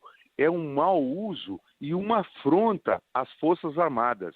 São milicianos políticos que estão usando as Forças Armadas como milícia. Isso é impróprio, isso é indigno das Forças Armadas brasileiras. Os chefes das Forças Armadas têm que repelir isso de maneira veemente. E isso tem que ficar muito claro. Forte, hein, Zaidan? Forte. E há duas coisas aí, né, no que disse o Gilmar Mendes ao Datena hoje aqui na Bandeirantes. Primeiro, não há dúvida que ali na ativa, os generais que estão na ativa, que estão comandando tropas, comandando divisões, eles não querem saber das Forças Armadas envolvidas com o processo político como protagonista, apenas naquilo que a Constituição determina. Uma coisa é a presença de militares no governo, outra coisa é a presença das Forças Armadas no governo. As Forças Armadas pertencem ao Estado, não ao governo, embora o chefe de governo no Brasil é também chefe de Estado e, portanto, chefe das Forças Armadas. Agora, Ronald, com relação a isso, eu acho que ele pode ficar tranquilo, porque as manifestações da ativa, elas são exatamente no sentido de que as Forças Armadas devem cumprir seu papel constitucional e nada a ver com a ideia de que elas, de novo, devem salvar o país. As Forças Armadas têm um papel histórico, importante na história brasileira. É bom lembrar que a monarquia é findada no Brasil e a República inaugurada numa quartelada no Rio de Janeiro. Não é? O primeiro presidente da República é um militar. Aliás, que não via a República como compatível com o Brasil. Ele foi mais para não desamparar suas forças que, influenciadas pelo positivismo e tal, queriam a República. As Forças Armadas foram importantes na manutenção de governos até 1930. As Forças Armadas foram decisivas para que Getúlio chegasse ao poder depois de perder a eleição para o Júlio Prestes. As Forças Armadas foram fundamentais para o Estado Novo, em 1937, a consolidação da ditadura Vargas, que o grande Graciliano Ramos, aliás, bisavô do nosso amigo Bernardo Ramos, chamava de fascismo chinfrim, né? E as Forças Armadas foram decisivas para a posse do Juscelino, o lote que garantiu a posse do Juscelino, além de 21 anos no poder diretamente. Então não há dúvida que elas sempre tiveram um papel importante na história política brasileira. Mas esse é o momento em que elas não querem envolvimento, ativa. Esse é um ponto. Outra coisa é o Gilmar Mendes antecipar que haverá no Supremo a decisão de se considerar legítimo o inquérito das fake news. Notícias falsas, aliás, eu nem gosto que fiquem mais oficialmente usando essa expressão que o Trump popularizou, né, de notícias falsas, fake news para eles, notícias falsas. Tudo bem. Esse inquérito ele tem problemas na origem. Por quê? O Toffoli se baseou no regimento interno do Supremo, que prevê a abertura de um inquérito pelo próprio Supremo e a investigação conduzida pelo Supremo no caso de crimes cometidos no âmbito do Supremo, mas no limite físico do Supremo. Não no limite da atuação do Supremo, que é nacional, mas no limite físico. Qualquer outra coisa deveria ser encaminhada ao Ministério Público. E esse deveria conduzir as investigações. Então há um problema na origem desse inquérito. A escolha do Alexandre de Moraes não foi por sorteio, o que também é um outro problema de origem desse inquérito. O Toffoli escolheu ali nominalmente, dedaço vai ser o Alexandre. Então, há muitos problemas com esse inquérito. E eu não gosto quando um juiz, seja do Supremo, seja do STJ, seja da segunda instância ou da primeira instância, antes de ouvir, de ler, de saber o que está sendo discutido, já antecipa, não, nós vamos aprovar, nós vamos legitimar. Não me parece adequado. Não é hora dele dizer como vai votar, né, Ronald? Não é hora de dizer, Zaidan, e o que preocupa é a gente estar numa guerra de declarações, né? E aí nada me diz que não pode acontecer daqui a pouco, na grade lá do presidente falando com os correligionários e tudo mais, ele partir para cima de novo do STF, o STF ficar zangado e a gente ficar nesse moto perpétuo, sem solução, e o país parece que não desata, né, Zaidan? Essa discussão específica de governo legitimamente eleito e o Supremo Tribunal Federal parece não ter fim. E além disso, Ronald, veja que essa história do Celso de Mello, que fez analogias aí com o nazismo em relação ao bolsonarismo, mas me parece que isso foi uma opinião que ele teria emitido numa mensagem aos colegas, não é? No jargão atual se diz disparou a mensagem. Só que algum colega mandou para o mundo, né? E basta um clique para que isso aconteça, Zaidan. Basta um clique, quer dizer, hoje é impressionante como isso acontece hoje em dia, né? O sujeito está ali numa... Imagina, se ele mandou para os colegas, isso deve ter restritíssimo. Ele mandou para 10 pessoas, não é? E de repente isso vira notícia, quer dizer, vazou. Um dos ministros do Supremo teria vazado isso, aí seria o cúmulo da irresponsabilidade. Né? Não que não haja embates entre eles, né, Zaidan? Não especificamente nesse caso. Há vários. Mas... Bom, recentemente o Marco Aurélio Alexandre de Moraes, publicamente, numa sessão do plenário do Supremo, falando, você tem de aprender a ouvir, você só sabe falar. Ué, e Barroso? Você que gosta de dar entrevista. E aquela de Barroso e Gilmar. É de antologia, né? Qual era a expressão mesmo? Qual que era mesmo? Preciso lembrar a expressão do Barroso sobre... Ele associou o Gilmar ao mal, à psicopatia. Ele falava que era um mix de duas coisas. Uma era psicopatia e a outra eu não lembro qual é. Vou tentar lembrar aqui. Que loucura. Ô Zaidan, eu quero agradecer nesse primeiro, faltando 4 minutos e meio para o fim do Acontece, agradecer os nossos ouvintes, porque foram centenas de mensagens dos nossos ouvintes que estão felizes por esse espaço, mandando aqui loas a Cláudio Zaidan, evidentemente, com os comentários apropriados para os mais variados assuntos, e muitos gostando aqui da nossa parceria. Agradeço a todos eles que, de alguma forma, interagiram conosco, apesar das mensagens não terem ido ao ar, e lembrando a cada um deles também que este espaço também é do ouvinte, nós vamos colocá-los no ar ao longo nos próximos dias, né, Zaidan? Sem dúvida, sem dúvida. Na medida do possível, a gente vai ter pelo menos alguns que representarão a opinião aí de tantos ouvintes. Agradecemos demais. Ronald, sempre uma honra. Vamos terminar em grande estilo de novo? Vamos terminar em grande estilo, mas eu quero antes disso agradecer. Quem que tá na central agora? Ainda é o Henrique Bolívar vai até às 7. Henrique Bolívar, corintiano. Quem mais? Nesse momento eu acho que só ele, viu, Zaidan? Henrique Bolívar, tá, a Gabriele. Eu esqueci outro, rapaz, mas eu vou lembrar já. A Gabriele. O Michel tá por lá. Michel Lopes está conosco. Isso. Um abraço pro Michel, pro Bolívar. A Gabriele sempre perfeita no seu trabalho. Uma honra trabalhar com a Gabriele. E você, Ronald, muito obrigado. Até amanhã e tenho certeza que você vai nos brindar com um grande sonho agora. Hein? Eu acho que sim. Vamos lá.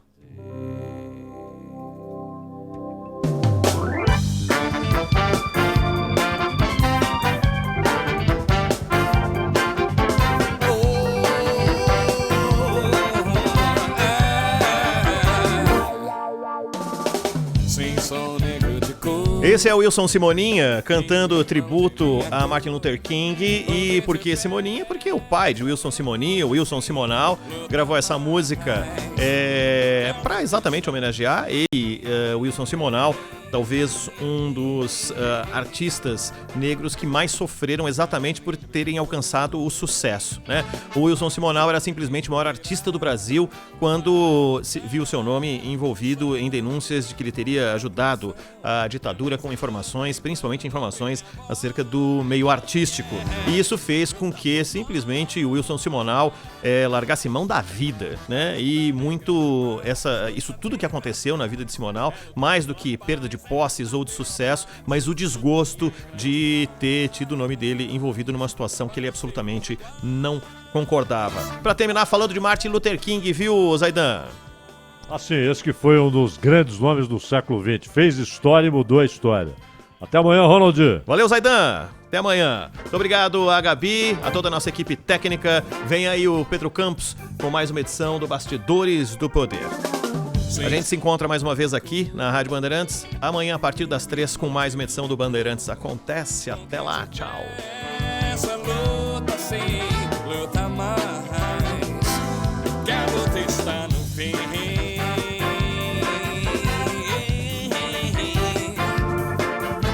Cada negro que for, mais um negro virá.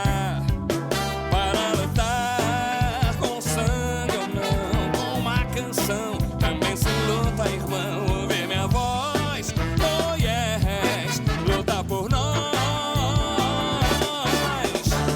A luta negra é demais, é lutar pela paz. A luta negra é demais, para sermos iguais.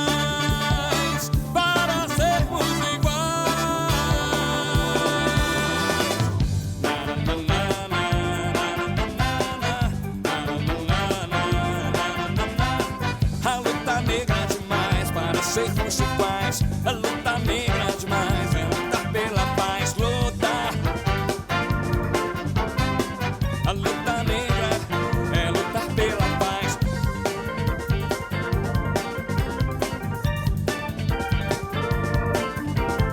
Lutar para sermos iguais. A luta negra é demais.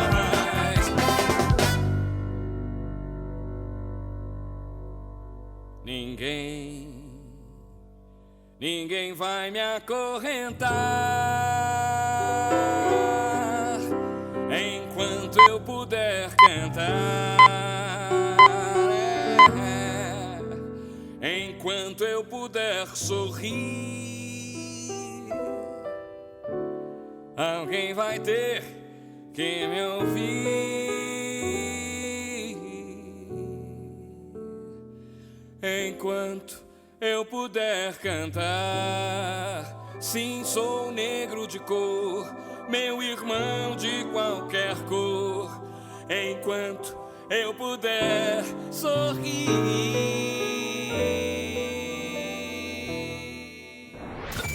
Termina aqui. Bandeirantes Acontece.